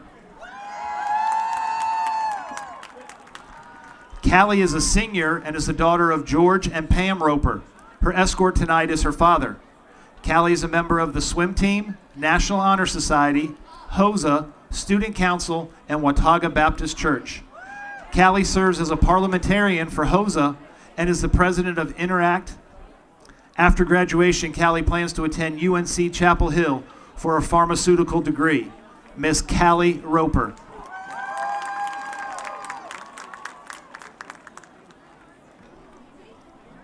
Miss Taylor Catherine Jean Moss.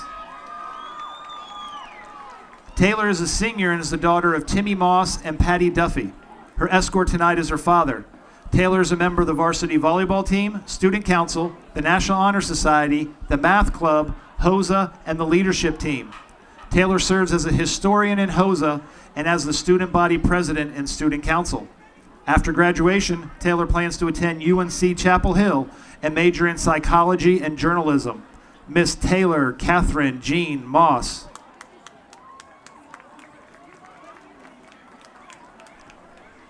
Miss Andrea Leanne Terrell. Andrea is a senior and is the daughter of Brian and Kimberly Terrell. Her escort tonight is her father. Andrea is a member of the volleyball and basketball teams, the math club, Interact, HOSA, the student leadership team, FCA, and is a member of Prentice Church of God. Andrea is a captain on the volleyball team, an executive leader on the leadership team, and is the student body vice president and student council. Andrea plans on furthering her academic and volleyball career after high school. Miss Andrea Leanne Terrell.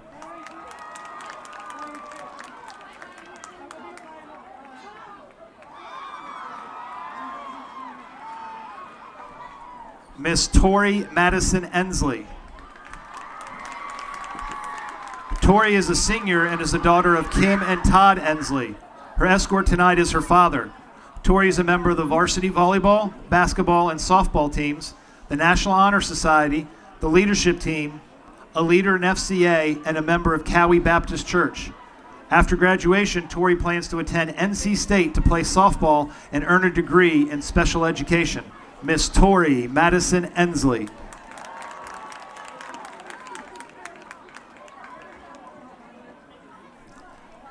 Ladies and gentlemen, this is your 2022 Franklin High School homecoming court.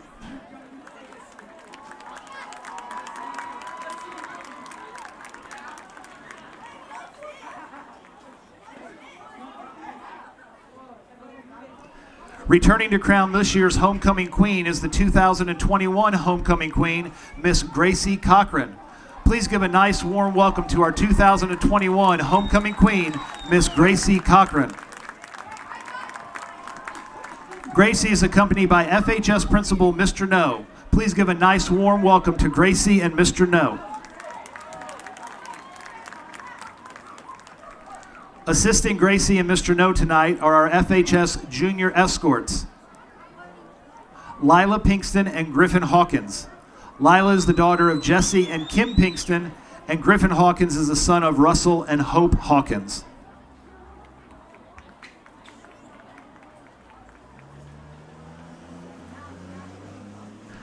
Ladies and gentlemen, your 2022 runner-up maid of honor is Miss Taylor Moss.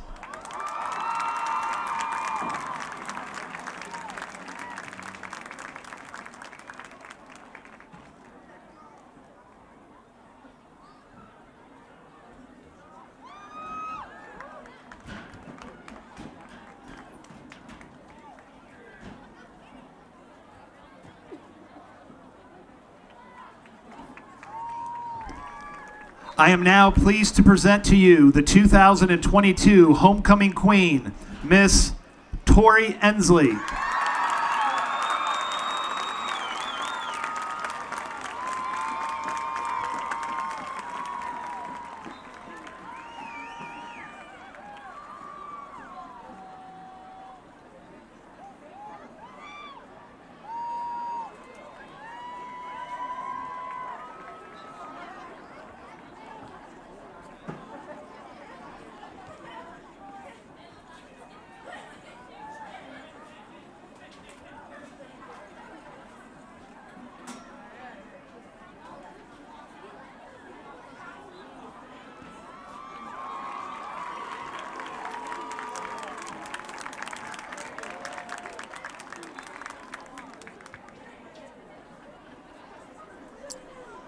Congratulations to Tori. The administration, faculty, and staff, thank you for attending our homecoming ceremony and for your support. Of course, Tori, a familiar face, a familiar name here on FPSN, as she has been playing on the basketball team and softball team all 4 years of her career. Going to go and play at North Carolina State University and join her sister, Taylor, on the softball diamond next year. And now she can add some more hardware.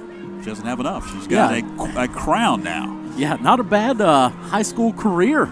You know, hey, I'll take it. Congratulations to Tori Ensley as they take a lot of pictures. And a lot of congratulations to be had as the girls head off. They haven't even started the clock again. They got 3 minutes up, so once the ladies head off, they will start the clock, and we'll have a 3-minute warm-up for both teams. So we're back out of the locker room. North Henderson has been out for about 5 minutes, and it does look like Franklin is out as well. And they will warm up. They didn't just start the clock. So the homecoming festivities are in the book for 2022. Of course, last year you had, in the calendar year of 2021, 2 homecomings. You had a spring homecoming, and you had a fall homecoming because of the season that was pushed from 2020 to 2021 for COVID. This year back to normal. Yeah, Thank I was goodness. about to say. Thank goodness. I was about to say, man, can we just not? We'll just flush that. Yeah. We won't even. It just seems like that was such a grief. long time ago, but it really and wasn't. freaky too, you know, like every other day was something new. Yeah, I'm glad to be back to normal here on a fall Friday night. Absolutely. Oh, the ladies will head off. The escorts, the convertibles, they are heading off onto Wyatt Street as well. And we will take a quick break here in just a few moments. Take our final break here at the half as our stat man, Rodney Van Hook, actually is driving one of those nice convertibles. And he sent me a couple of stats, but I don't have the complete halftime wrap-up. We may get it as we go along into the third quarter. We'll, of course, let you know about the first half stats when we get them. Well, Franklin was so very well balanced there in that first half, George. A lot of just great complimentary play calling. They were able to get what they wanted from North Henderson, but a lot of that has to do with the scheme, too. So Franklin was able to run off tackle, run between the tackles, and then as we were talking about on that drive there towards the end of the first half, Franklin finally took that deep shot on a drive where everybody in the stadium, including me, thought they were just going to wear the clock down and score right before the half. Franklin took that huge shot there, and that probably skewed the stats back a little bit more, but it was a very even performance there for the Panthers in that first half. All right, the final ladies, their escorts are heading off. Let's take a quick break, and we'll come back to kick off the third quarter right after this.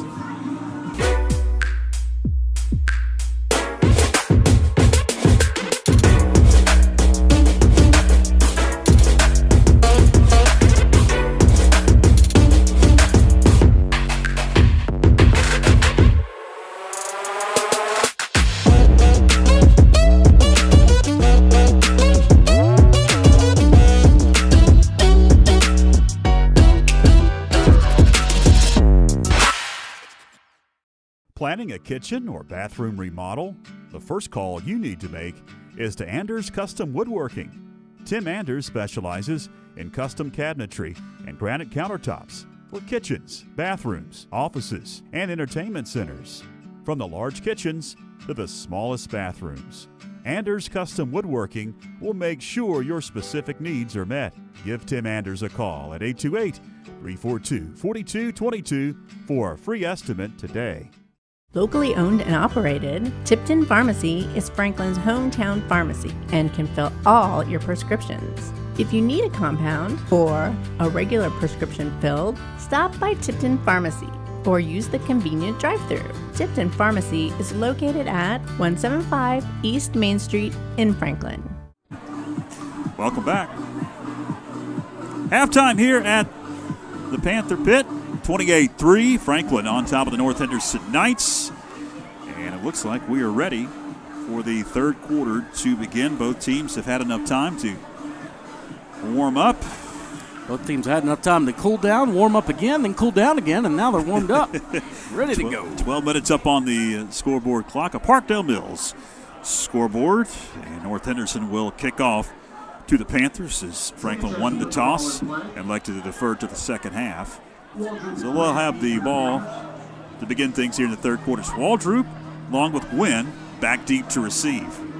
Well, there was a penalty because right. I'm assuming that it went too long. Yep. There's a limit, and they assessed a penalty on the Panthers because the homecoming lasted entirely too long. We're going on about 26 minutes now of a halftime. That'll push the ball to the 45-yard line.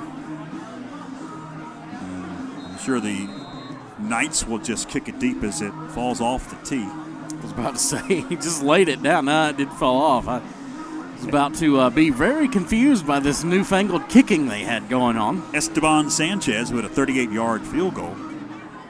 Only points for North Henderson. He puts his foot into it, and that one almost reaches the uprights. That'll be into the end zone for a touchback. The Panthers take over at the 20-yard line. Parkdale Mills bringing you our fantastic on-screen scoreboard, committed to creating innovative solutions for the textile industry, which improves lives and sustains the planet. Leading the world in yarn manufacturing and fiber technology, it's Parkdale Mills. and they are looking for you. If you're searching for a good-paying job, log on to their website, parkdalemills.com, and find out the jobs that they have. Right up the middle, Watts snowed under after about a 3-yard gain for Braden Watts. It's good discipline officially there. a yard here. Good discipline there, sorry, George, by Ty Stepp. Had Watts around the shoulder pad. I kept waiting for that hand to sneak across the face mask, but he never did. So good discipline there by Stepp on the tackle for minimal yardage there for the Panthers on first down. Oh, it's Anders under center, takes out, run the option, pitches it. Hanley deep in the backfield. What a cut. Reversing. Get picked up a block, and there he goes. He's waiting on the block, but the ball's out. Going to be picked up by a Panther. Oh, what a A play. lot happened on that play, and it lasted about 30 seconds, it seemed. I believe it was Jackson that picked up the fumble. It was Israel Jackson that picked up the fumble of Ty Hanley. Went all the way to the far side and comes back. Yeah, they got the option going. Hanley just had nowhere to go on that far side. Cuts it all the way back, and right there, ball's out. Nice strip. Good recovery there by Franklin, too. Man, oh, man. Great job there. That was Jackson on the recovery. Great job. It'll be a keeping your first head down up to the 38-yard line. Davis Anders under center. Well, they sped out there. Now they're getting the call in from the sideline. Going to be a swing pass. It's Hanley again. Hanley knocked out after about a 5-yard gain. Ty Hanley back-to-back touches. And it'll bring up a second and about 5. Well, and Franklin playing to the boundaries here. You got to wonder if that's just kind of softening up North Henderson here for another shot up the middle. Franklin just pounded over there. You got to think that's going to be the game plan going forward with a 28-3 lead. Franklin, you see them all checking the wristbands there, George. Getting the call. Get the call for the sideline. Shotgun for Anders. Watts with it. Stutter step, cuts it up. 48, maybe the 49. Or Braden Watts. Looks like he's going to be a yard shy of the first down. So 3rd and short now for Coach Josh Brooks at his offense. 9:45 with a moving clock. They're going to work quickly. Just a straight quarterback keep. First down for Anders across the midfield stripe to the 48. Second time we've seen that tonight. Second time it's worked to great effect. Anders taking that play out of another number 12's playbook. That's the old Tom Brady hurry up, sneak, get the first down, and line them up. Franklin playing heads-up football there. Great job just to lean forward, get an easy 5 yards for the first down by Anders. Franklin got it working on offense. Into night territory. It's Anders out of the gun on first down. Looks to fire. Jump ball, and it is picked off. Underthrew it. Just underthrew it, and they had Zaquavian Gaines. Boy, you talk about an up-and-down game. Gaines has fumbled 2 recoveries on kickoffs, and there he comes up with a big interception. But you'll see it right here. Just an underthrown ball. Throws it deep, doesn't put enough air on it, and there it is. Gaines just has to turn around and grab it. Just play center field and pick it up. First turnover for the Panthers of the ball game. North Henderson has a turnover, and it was a interception as well. And that happened back in the first half. That one led to 7 points by the Panthers. We'll see if North Henderson can do that here. That's going to be what they need, is some sparks like that. See if they can answer offensively, though. Fowler shotgun, sends a man in motion. Fakes the handoff, drops deep. Going deep. Has a receiver, and it is incomplete. Too close. There was a lot of fighting going on, and he got a hand on it, but couldn't get a one-handed catch. Drake Blackwell had a little bit of separation, but he was covered pretty well. It was a good coverage, and he just kind of slipped out and got one-on-one, and it was a pretty good throw down there by Fowler. Just not enough. You'll see Fowler runs out here, got some space, just launches it off that back foot, and almost a one-handed grab down there. I think North wanted a PI because it does look like had the hand on him, but his right side was held back. 2nd and 10. Could have gone either way. Good no call, I think, by the officials. It's Barry. Right in traffic. Barry to the 28-yard line.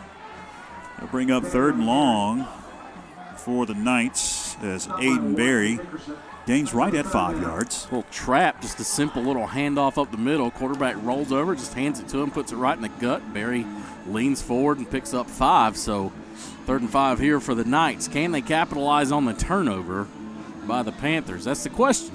As you said, Franklin only the 1 turnover, and the Panthers were able to make the Knights pay for their mistake. North Henderson trying to return the favor. 3rd and 5. Fowler directing traffic out of the gun. He grabs that shotgun snap. Hands to Berry, but we've got whistles. And I believe a Purple Knight moved, and they did. It's going to be a false start on North Henderson. So from 3rd and 5, now they go back to 3rd and 10. Not where you want to be for the Knights. 3rd and 5, you had a lot of different ways to go. You could have gone with anything, really, in the playbook on 3rd and 5. Now 3rd and 10 gets a little bit more thin. Approaching 8 minutes left. 3rd quarter. Glad you're with us on homecoming night 2022. If you missed the homecoming festivities at the half, congratulations to Tori Inslee, your 2022 homecoming queen. Berry. Oh, what a cut there, but was swarmed under. Good tackling by Franklin, not letting him get too much room. It's about the 27. 4th down and long, and here comes the punting unit for Coach Jim Beatty. And the Purple Knights will punt it back to the Panthers with 7:32 left. So Franklin's defense stands tall after the interception. They passed the test. And you got to think Franklin's going to come away with good field position here for this drive. Esteban Sanchez stands back at his 13 and whistles. And they might even get better field position off of this. So it's 4th and 6. The penalty, if it's a 5-yarder against Franklin, it'll still keep it 4th down. Where was the flag? Was it on the far side? I don't know. I never saw the flag. I didn't either, but everybody just kind of stopped. Yeah. Now they're discussing. Now the officials counting the red jerseys. Okay. I don't know if there was a flag. I think they just blew the play dead. They're going to wave off the flag. Okay. They're going to wave off the flag, so North will have another opportunity to hunt things away. Well, Franklin looked like they were bringing some pressure on that last one. We'll see if they send the dogs here again. Hanley Waldrop back deep. Sanchez gets it out of there somehow. Man. Waldrop bobbles it. Oh, and man. Looks like Waldrop able to recover and fall on that one. Oh, man. A lot happened on that play. I'm not sure how Sanchez was able to get that one out of there. First of all, yes, the punt. Look at this. They just send the house after him. Barely gets it out. But look at this. Life flashed before your eyes right there for a second. Luckily, he's just able to dive on it. Good heads-up play by Waldrop. That's something you think Coach Brooks is going to be letting him hear about. 7:01 left here in the third. It's the Panthers' second offensive possession of this third quarter. Man, at the snap, more flags. Boy, it's getting messy now. Yeah, we've got a lot of laundry on the field over the past 3 or 4 minutes, and it's going to be a false start on Franklin. That'll back them up 5. It's one thing that Coach Josh Brooks talked about last week as special teams blunders for Pisgah, and then the fact that Franklin played smart. I think there's only 3 penalties in the ball game, the entire game for Franklin. When you play smart, you don't commit penalties, and you're good in the special teams, you can win a lot of ball games. Yep, absolutely. That's the recipe for success. That's the old Beamer ball mentality. That'll get it done most of the time. Anders swings it out. Gwynn up to about the 50. Able to get all the penalty yardage back and about 3 more. Bring up second down and about 8. North Henderson playing off. Gwynn just peels back under, takes it. Nice run. After the catch, sets up Franklin here in a second down and manageable. Getting back in front of the sticks. 6:34. Clock continues to roll. Hanley caught in the backfield. Yeah. Tries to fight out of there, but he's going nowhere. Big play. Nice stick by Chad Baird. A junior for the Knights will push Hanley back for a loss of a couple. Yeah, Hanley just had nowhere to go. By the time he got the ball, he turned around, and there were 3 Knights within the vicinity. So that play was just blown up from the very beginning. Brings up this 3rd down and 9 here for the Panthers, right around midfield. So depending on what they do here, I would imagine will be what we that'll depend on what happens here on 4th down. If they pick up a pretty good gain, you think they'd go for it. Deep drop, setting up the screen. It's All Hanley. day. And loses it. Flag comes out. We'll unpack this one. We've got flags all over the field. I think there's a total of 3 flags that came out.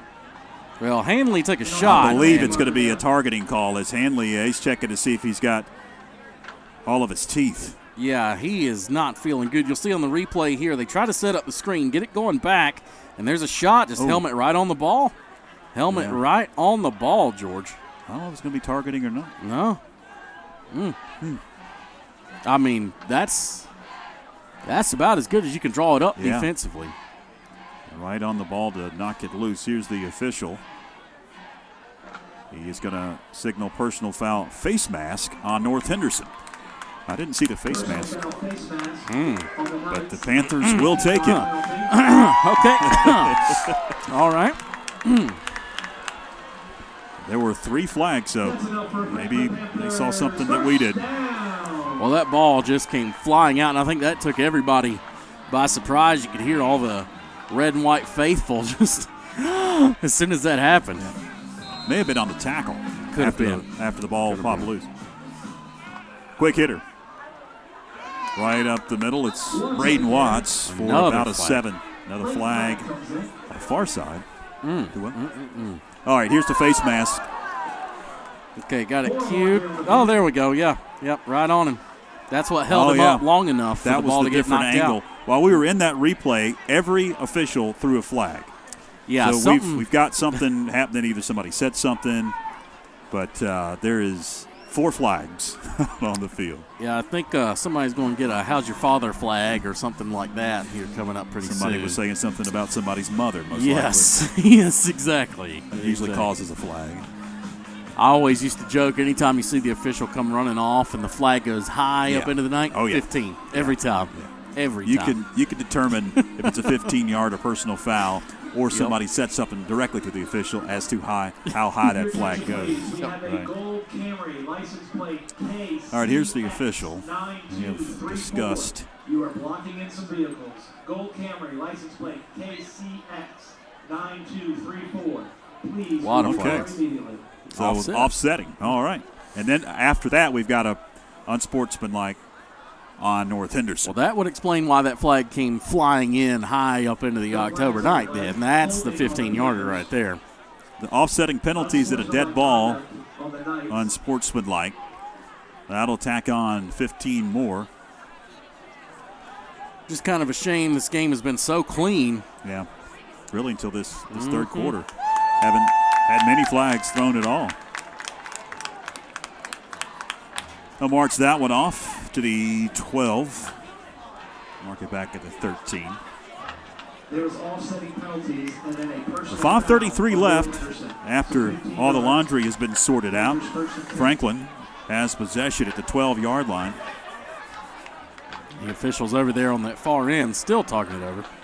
Coach Jim Beatty wants an explanation. He wants to know what the deal is.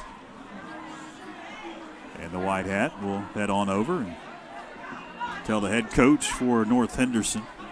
No sense of urgency to it. What exactly transpired.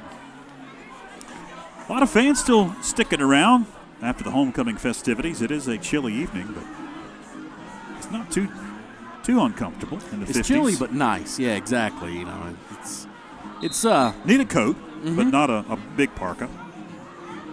Well, here we go. Franklin lines them up with 4 wide. Screen. Swing it out. It's Waldrop. Down to about the 4. Ben Waldrop, 2-yard shot. Panthers can get a first down at about the 2. They've just taken advantage of the flats all night long. I mean, every time Franklin just turns around and throws to the flat, it's an easy 5 or 6 yards. Watts right up the gut. Touchdown, Franklin. Braden Watts will not be stopped. 4 yards for the score. That is 34-3, awaiting the PAT. So Franklin just kept spreading them out, running to the outside, and then what does that do? Softens them up the middle. Watts right through like a hot knife through butter. Easy 6 for Franklin here. We're going to make this a 35-3 lead if this PAT's good. Riddle to attempt, Shope to hold. Shope gets the snap down, kick is up, and it's good. Perfect on PATs is Riddle tonight. And Franklin now up 35-3. 5:05 left as we head to break. Stay with us. In open space, Hanley at the 20, 15, 10, 5, touchdown. Davis hits one into right pretty well. Right fielder backpedaling. It's out of here.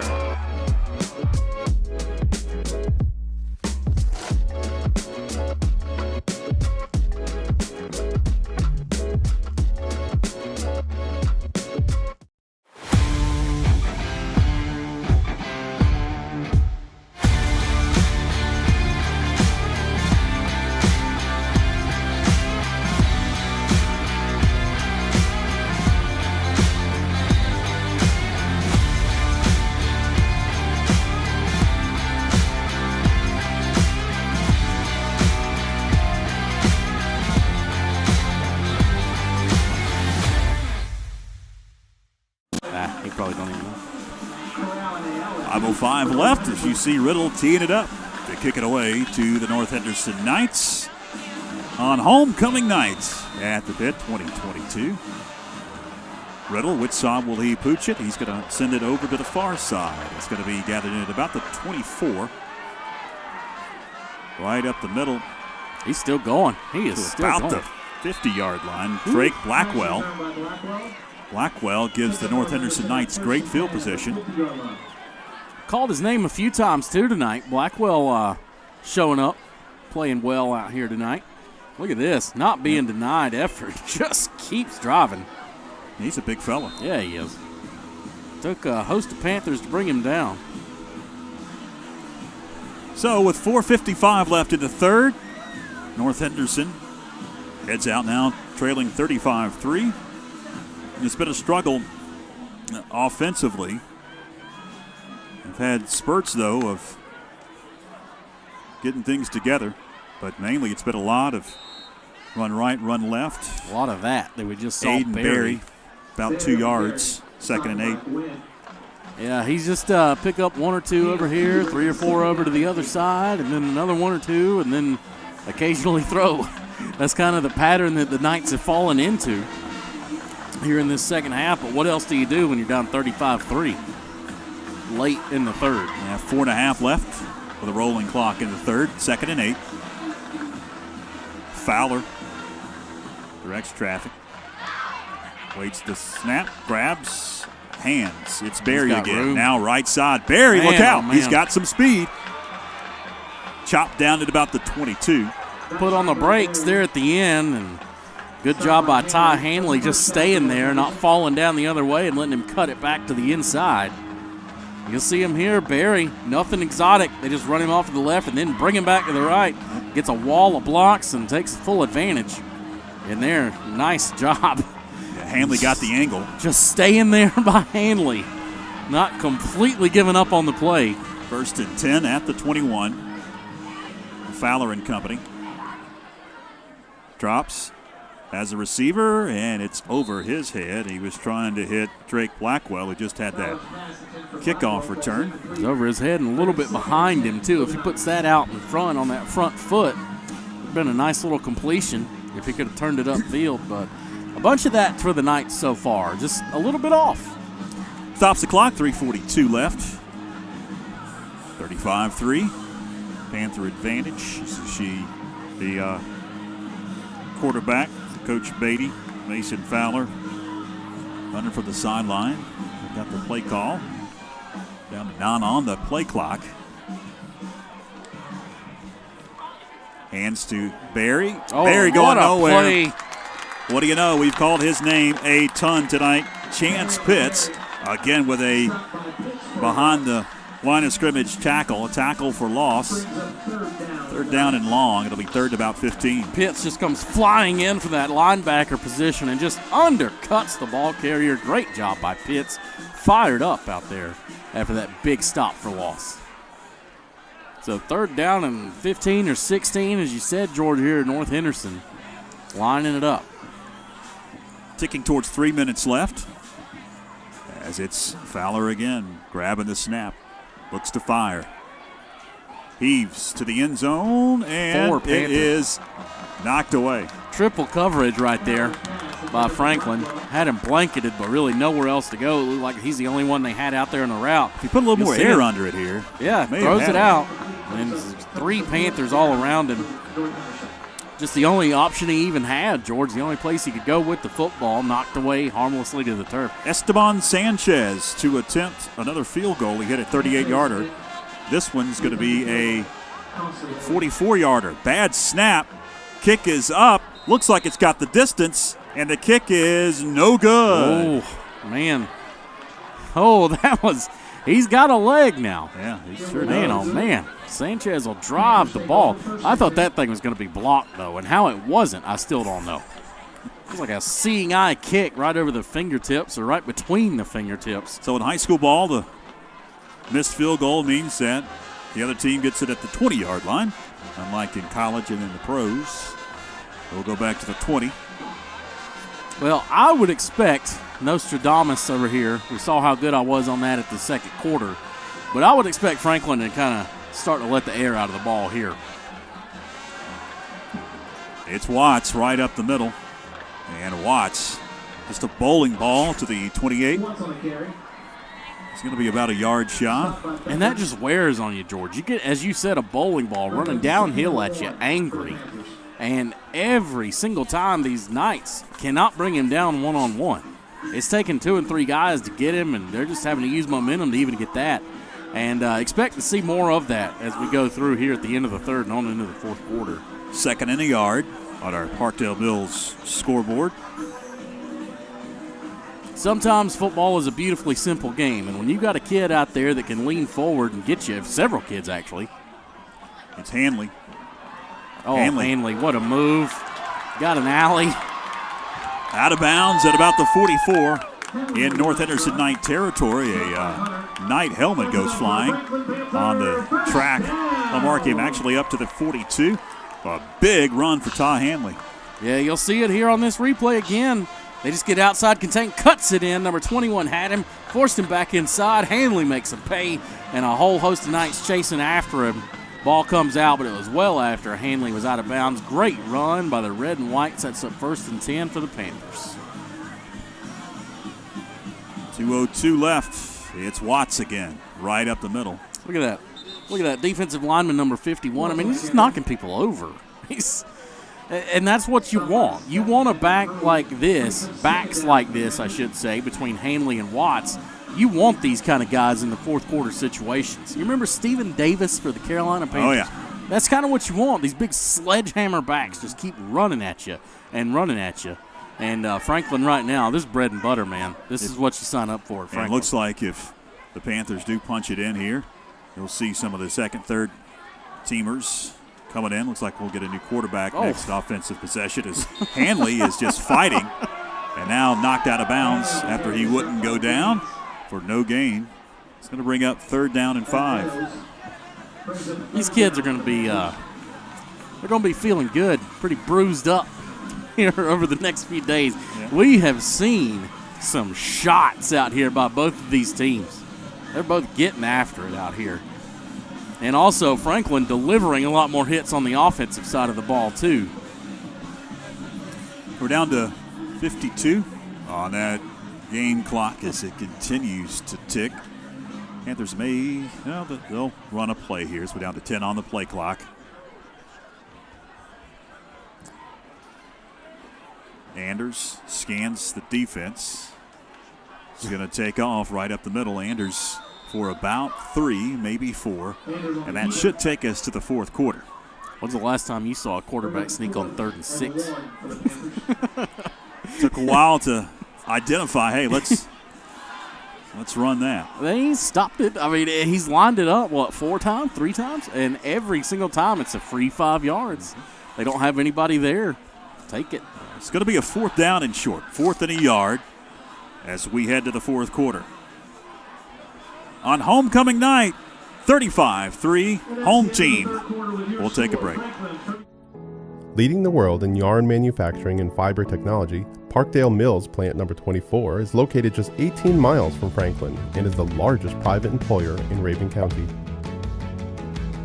With 29 manufacturing plants in the U.S., Mexico, and South America, the Raven Gap Parkdale plant leads all 29, with roughly 3 million pounds of yarn produced each week. Our American-made yarn is used in popular printed t-shirts such as Fruit of the Loom, Carhartt, Nike, and Under Armour. Offering real living wages and benefits, our average hourly employee earns over $40,000 annually, and we need talented people who are ready to shape the future of the textile industry. To join the Parkdale family, find us online at parkdalemills.com. Call us at 706-746-5004 or visit us in person at 815 John Beck Dawkins Road in Rabun Gap, Georgia. We are Parkdale Mills. Welcome back. 4th quarter going to begin with a field goal attempt. This one's going to be a 50-yarder by Riddle. Choate will hold a 50-yard field goal attempt. Been hitting the leg room. High snap, kick is up, and it is no good. About 3 or 4 yards short. Boy, did he drive it. He hit that thing with everything he had. Man, it looked like it was going to carry too, but why not? Look at this kick. Look at that drive the ball right through there. Just not quite enough on it. It had the... Oh, it was dead online. true. Yeah, it was true. Just a little bit short. So we've had back-to-back missed field goals. North missed one. Franklin missed one here the past 5 minutes. The Knights will take over at their own 20-yard line, still trailing 35-3. You don't see many 50-yard field goals attempted in high school. No, not at all. Attempted, because there's so many things that could go wrong. Yep. Only time you see that is around Texas and Florida and some of those California schools that basically have those NFL kickers playing out there. Or if it's just a desperation at the end of the ball game. Yep. Well, that was a messed up play, going nowhere quick. Loss of about 3 yards. And a late flag high up into the night. Look out. Now getting a little chippy. Yeah. Aiden Berry lost 3. The official over here in the glasses talking to the white hat threw that flag way up into the air. And it was late, too. Unsportsmanlike on Franklin. So that'll be a free 15 yards and an automatic first down for North Henderson. That'll push it out across the 30.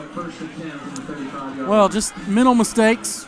Don't want to see those. I mean, you're lucky that you're up 35-3 when you have a moment like that, but obviously that's something that they're going to hear about. Maintain your composure, keep it together. And really, that third quarter was so bogged down and just dirty. That's going to be something they're going to hear about too, cleaning things up penalty-wise.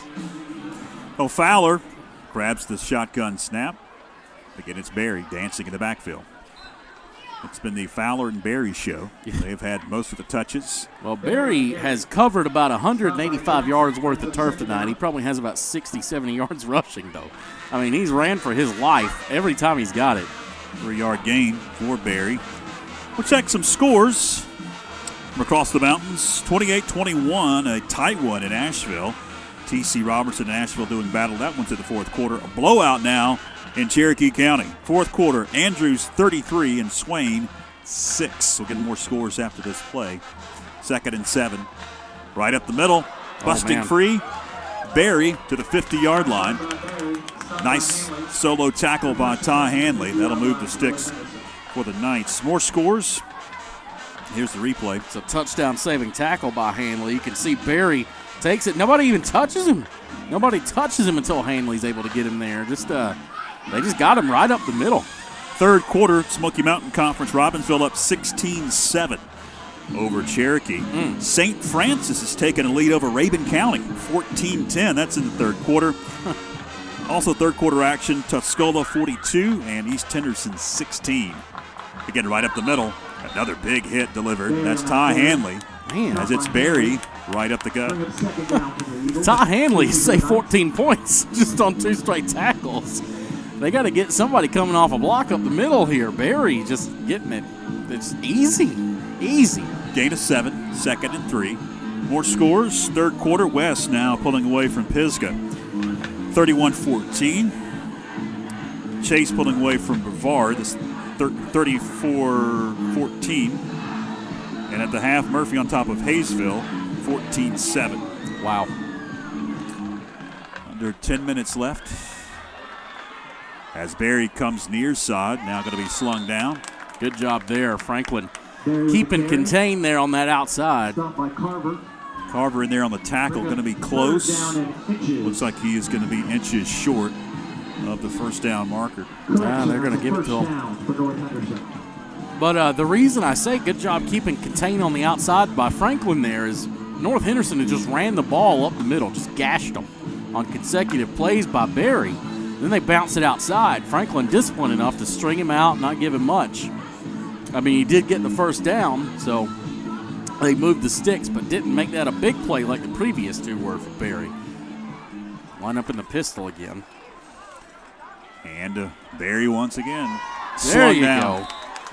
Great job defensively out there. Chance Pitts again. Just comes shooting out of there. He's had a career night. Just lit him up. Great job by Pitts. What a tackle. We'll see it here on the replay. Look at him scanning the field there from the middle. Comes off a block. Takes him down for a loss. Great play by Pitts and this Franklin defense standing tall here tonight. 8:49 with a moving clock. Second down and 9, did gain a yard. It's Fowler awaiting that shotgun snap once again. Rolling the pocket off. Looks to fire into coverage, and it's short of the man that he was looking for. Heading down that far side, it was Drake Blackwell. He's lucky that wasn't the best throw in the world, too, because that could have been easily picked by Franklin on that one. It's kind of lofted that ball up. It looked like Blackwell was the only man in a pattern. Yep. So he got all the attention. And that's what they did on that other drive when Franklin was able to hold them down. They only had one man going out in the pattern. And, I mean, it simplifies things that you only have one read, but if it ain't there, it ain't there. You don't have anywhere to go. Clock stops, 8:29 left on 3rd and 9. Fowler over the middle. Almost picked off. Looked like he tried that Patrick Mahomes sidearm on that one and almost paid the price. I believe it was Aiden Sizemore who rolls out the pocket, sidearm over, right. Hands on the helmet. Man, that was a pick all day. 4th down. That's one of those you just shot that it comes at you like that, George. I mean, you have to work so hard to get the ball anywhere near you. That one's right at you. You don't even think about it. It was drop it. Paulson had almost intercepted that one. On 4th down, pass complete at the sticks. It's just going to be where they spot him. Pass was complete to Blackwell, and it's going to be enough for a North Henderson first down. They'll move the sticks. Good throw by Fowler. Good route by Blackwell. Looked like they found a soft spot right there at the first down marker. And they give it to him. Just on the other side of the 30-yard line. That's a clutch throw for the young man. One of those had-to-have-it throws, you know, that makes the coaching staff feel good. Fowler grabs a snap, hands to Barry. Weaving in traffic, I tell you. Barry is going to have to have a nice ice bath tonight and probably sit in the hot tub tomorrow, too. Yeah, I think he ain't going to feel too good probably until about Wednesday of next week. He'll start to round back into shape. He has toted the rock all night for the Knights. Wish I had a rolling count on how many carries he's got. 7:33 with a moving clock here in the 4th quarter. 2nd and 5 for the Knights Their lone 3 points came back in the first half. On a long field goal, and now they line up deep in Franklin territory. Pass, low and outside. Did he catch it's the question. He got it and went right down, it looked like. And he caught it. According to the official, it was Zach McCraw at the 20, going to be a yard shy.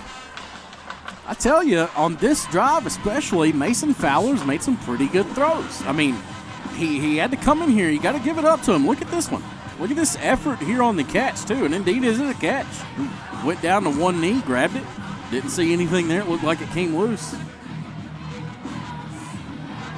A third down in the yard. Barry What a play defense. pushed back at the line of scrimmage. Nowhere for Barry to run as he was trying to find a little bit of a seam. All he needed was a yard, and it's going to bring up 4th down and 2. All he needed was a positive yard. He ended up coming away with a negative one. Franklin's defensive line just crashed in, and the offensive line for North Henderson got no push whatsoever, making that a big loss on 3rd down. But you got to send out the offense, as they are. You got to go for it. You're not going to kick a field goal at this point. 4th and 2. Low snap. Heaving. Had a receiver there. Incomplete as he was trying to hit Zach McCraw, and that'll be a turnover on downs. If he had pulled the trigger to McCraw about a second earlier, he would have had him. Looked like he flashed open in front of his eyes just a little bit too late. You'll see it on the replay here. We'll watch it together. See, McCraw just finds that soft spot there. He was open for a second, but the ball was not delivered on time. It looked like it was kind of second thought through it, and then it was knocked away incomplete. So Franklin's defense stands tall again. Just a second under 6 minutes left of this homecoming game. 35-3. Been all Panthers tonight. Well, they keep checking the wristbands. I don't think they're going to have to check much. New quarterback in. We've got a fumble.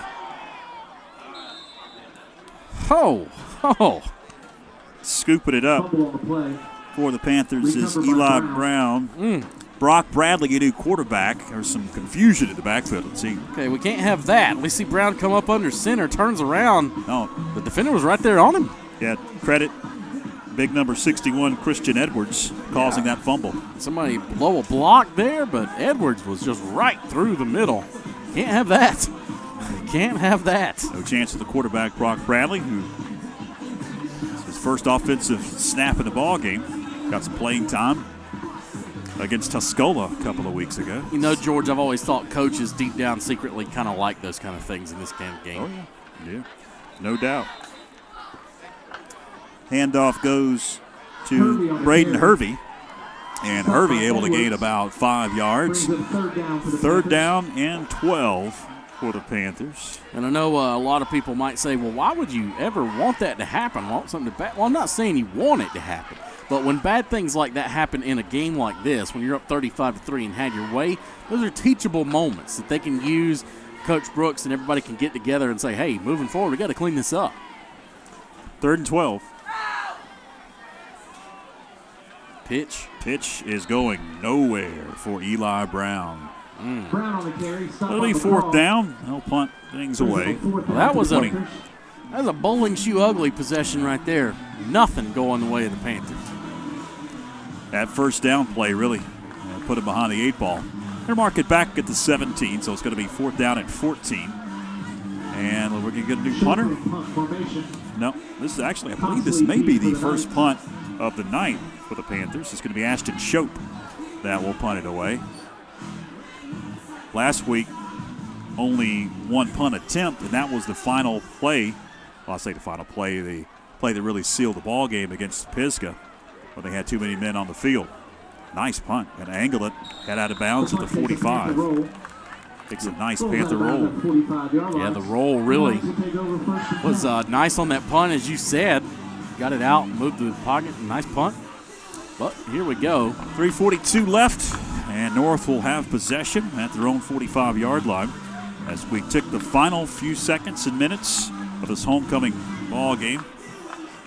Well, and I was told before the game, and I really didn't want to jinx anything because I've been accused of that before the announcer jinx. But Dan Hunter, who is a historian of Panther football. He has a spreadsheet full of all kinds of information.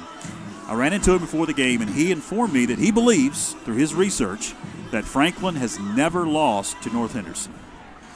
Oh! Over the head and covered by Barry. That was a terrible snap. Yeah, that was really bad. Really bad. And as you said, look at this, just way over his head and into the step ladder. Calls for the snap right over the head. Yep. Reminiscent of that Broncos Seahawks Super Bowl, if you remember that from a while back. Don't know Speaking of bowling shoe ugly, that game last night was. Oh my goodness, that set offense back about 55 years or so. Just terrible. Couldn't happen to a better team. And the Broncos. 2nd and 26 after the bad snap. Another difficult snap. Fowler able to recover. Hand off. Barry going nowhere. The offensive line's ready to get on the bus. They're saying, hey, it's cold. I'm hungry. We've been teed off on too much. Time to head on back to Henderson County. Got a long drive all the way back over. Just bad snaps. 2 in a row here. Set him up way behind the sticks. 3rd down and 26. Not many plays in the playbook for 3rd and 26. Yeah, what you do? Hook and lateral, something like that. Approaching 2.5 left. Fowler gives instruction to his tailback. Yep, I was about to say, probably hand it off. It's Barry. Got room. Barry, there's a flag coming in up to about the 40, 42-yard line. Flag back at the line of scrimmage. Everything is up for debate after the flag comes in. Franklin did a good job stringing him out. I mean, a good pickup by Barry. It's a hold. Yeah, it's going against North Henderson. They'll decline that, I am almost certain. Penalty marker down. Well, it'd be good for Franklin to get the backups back out there again and try to get those snaps and everything. You know they don't want to have the last taste in their mouth out of this game being that horrendous previous possession. They'd like to clean it up a little bit. Looks like they're going to get a chance. Wow, they're taking it. Yeah, you're right. Well, now it's going to be 3rd and 36. Even the people over there with the sticks had it flipped over to 4th down. They had already moved on. As Vern Lundquist once said, 3rd and a $25 cab ride. Back at the 19, and they have to get to the Panthers' 45 for a 1st down. Oh, my goodness. Another bad snap again.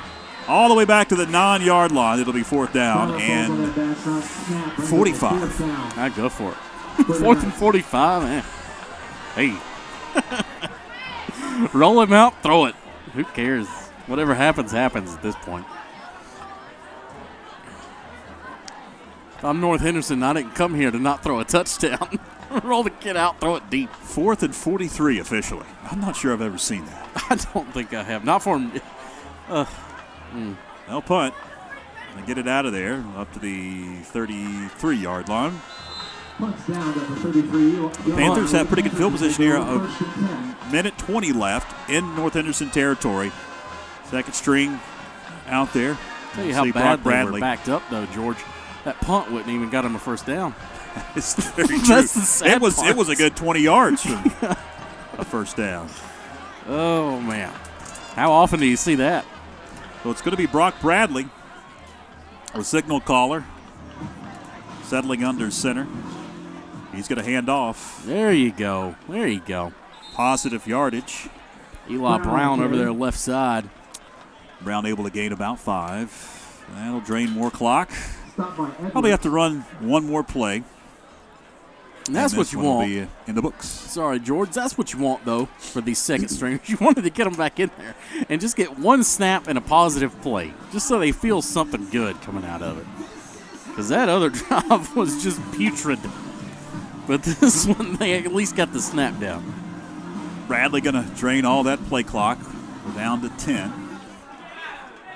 And he snaps and hands it off right up the middle. It's Brandon Hervey, and he's going to pick up a 1st down. He picks up the 1st, and that'll probably be it. Looks like it will be it.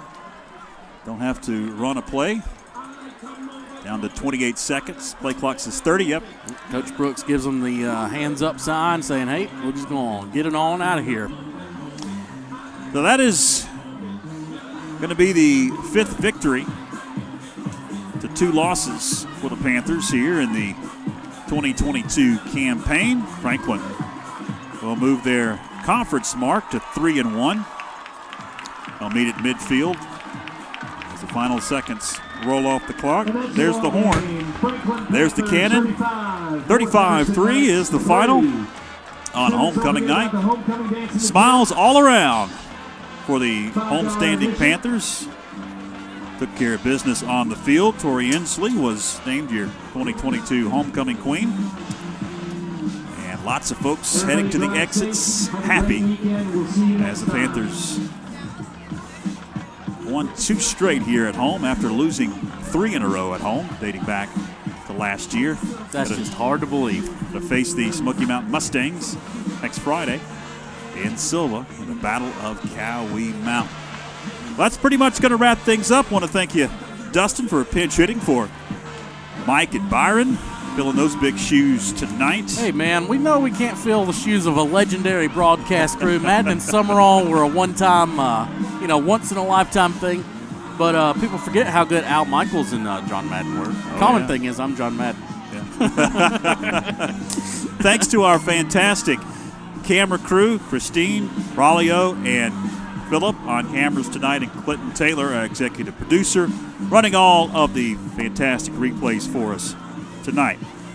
For all involved, I'm George Young. Till next time, so long, everybody.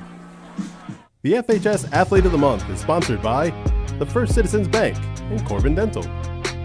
First Citizens has been helping families and businesses make more of their finances for over 100 years. Corbin Dental is a locally owned dental practice providing comprehensive and advanced dental care in Franklin. The September 2022 Athlete of the Month award goes to Abigail Angel, women's tennis.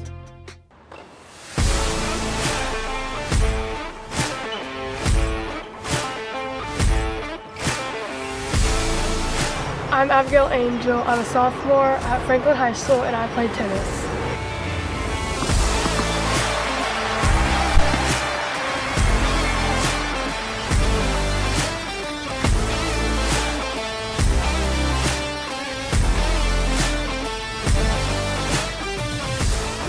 I've been playing tennis for 9 years, and my favorite part about it is my backhand because I can put a lot of power to it.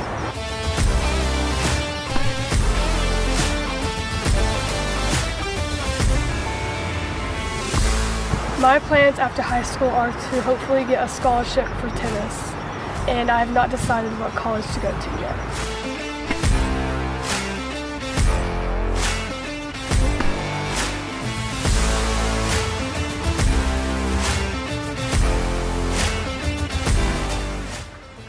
Our team goals this year is to hopefully make it to the state playoffs.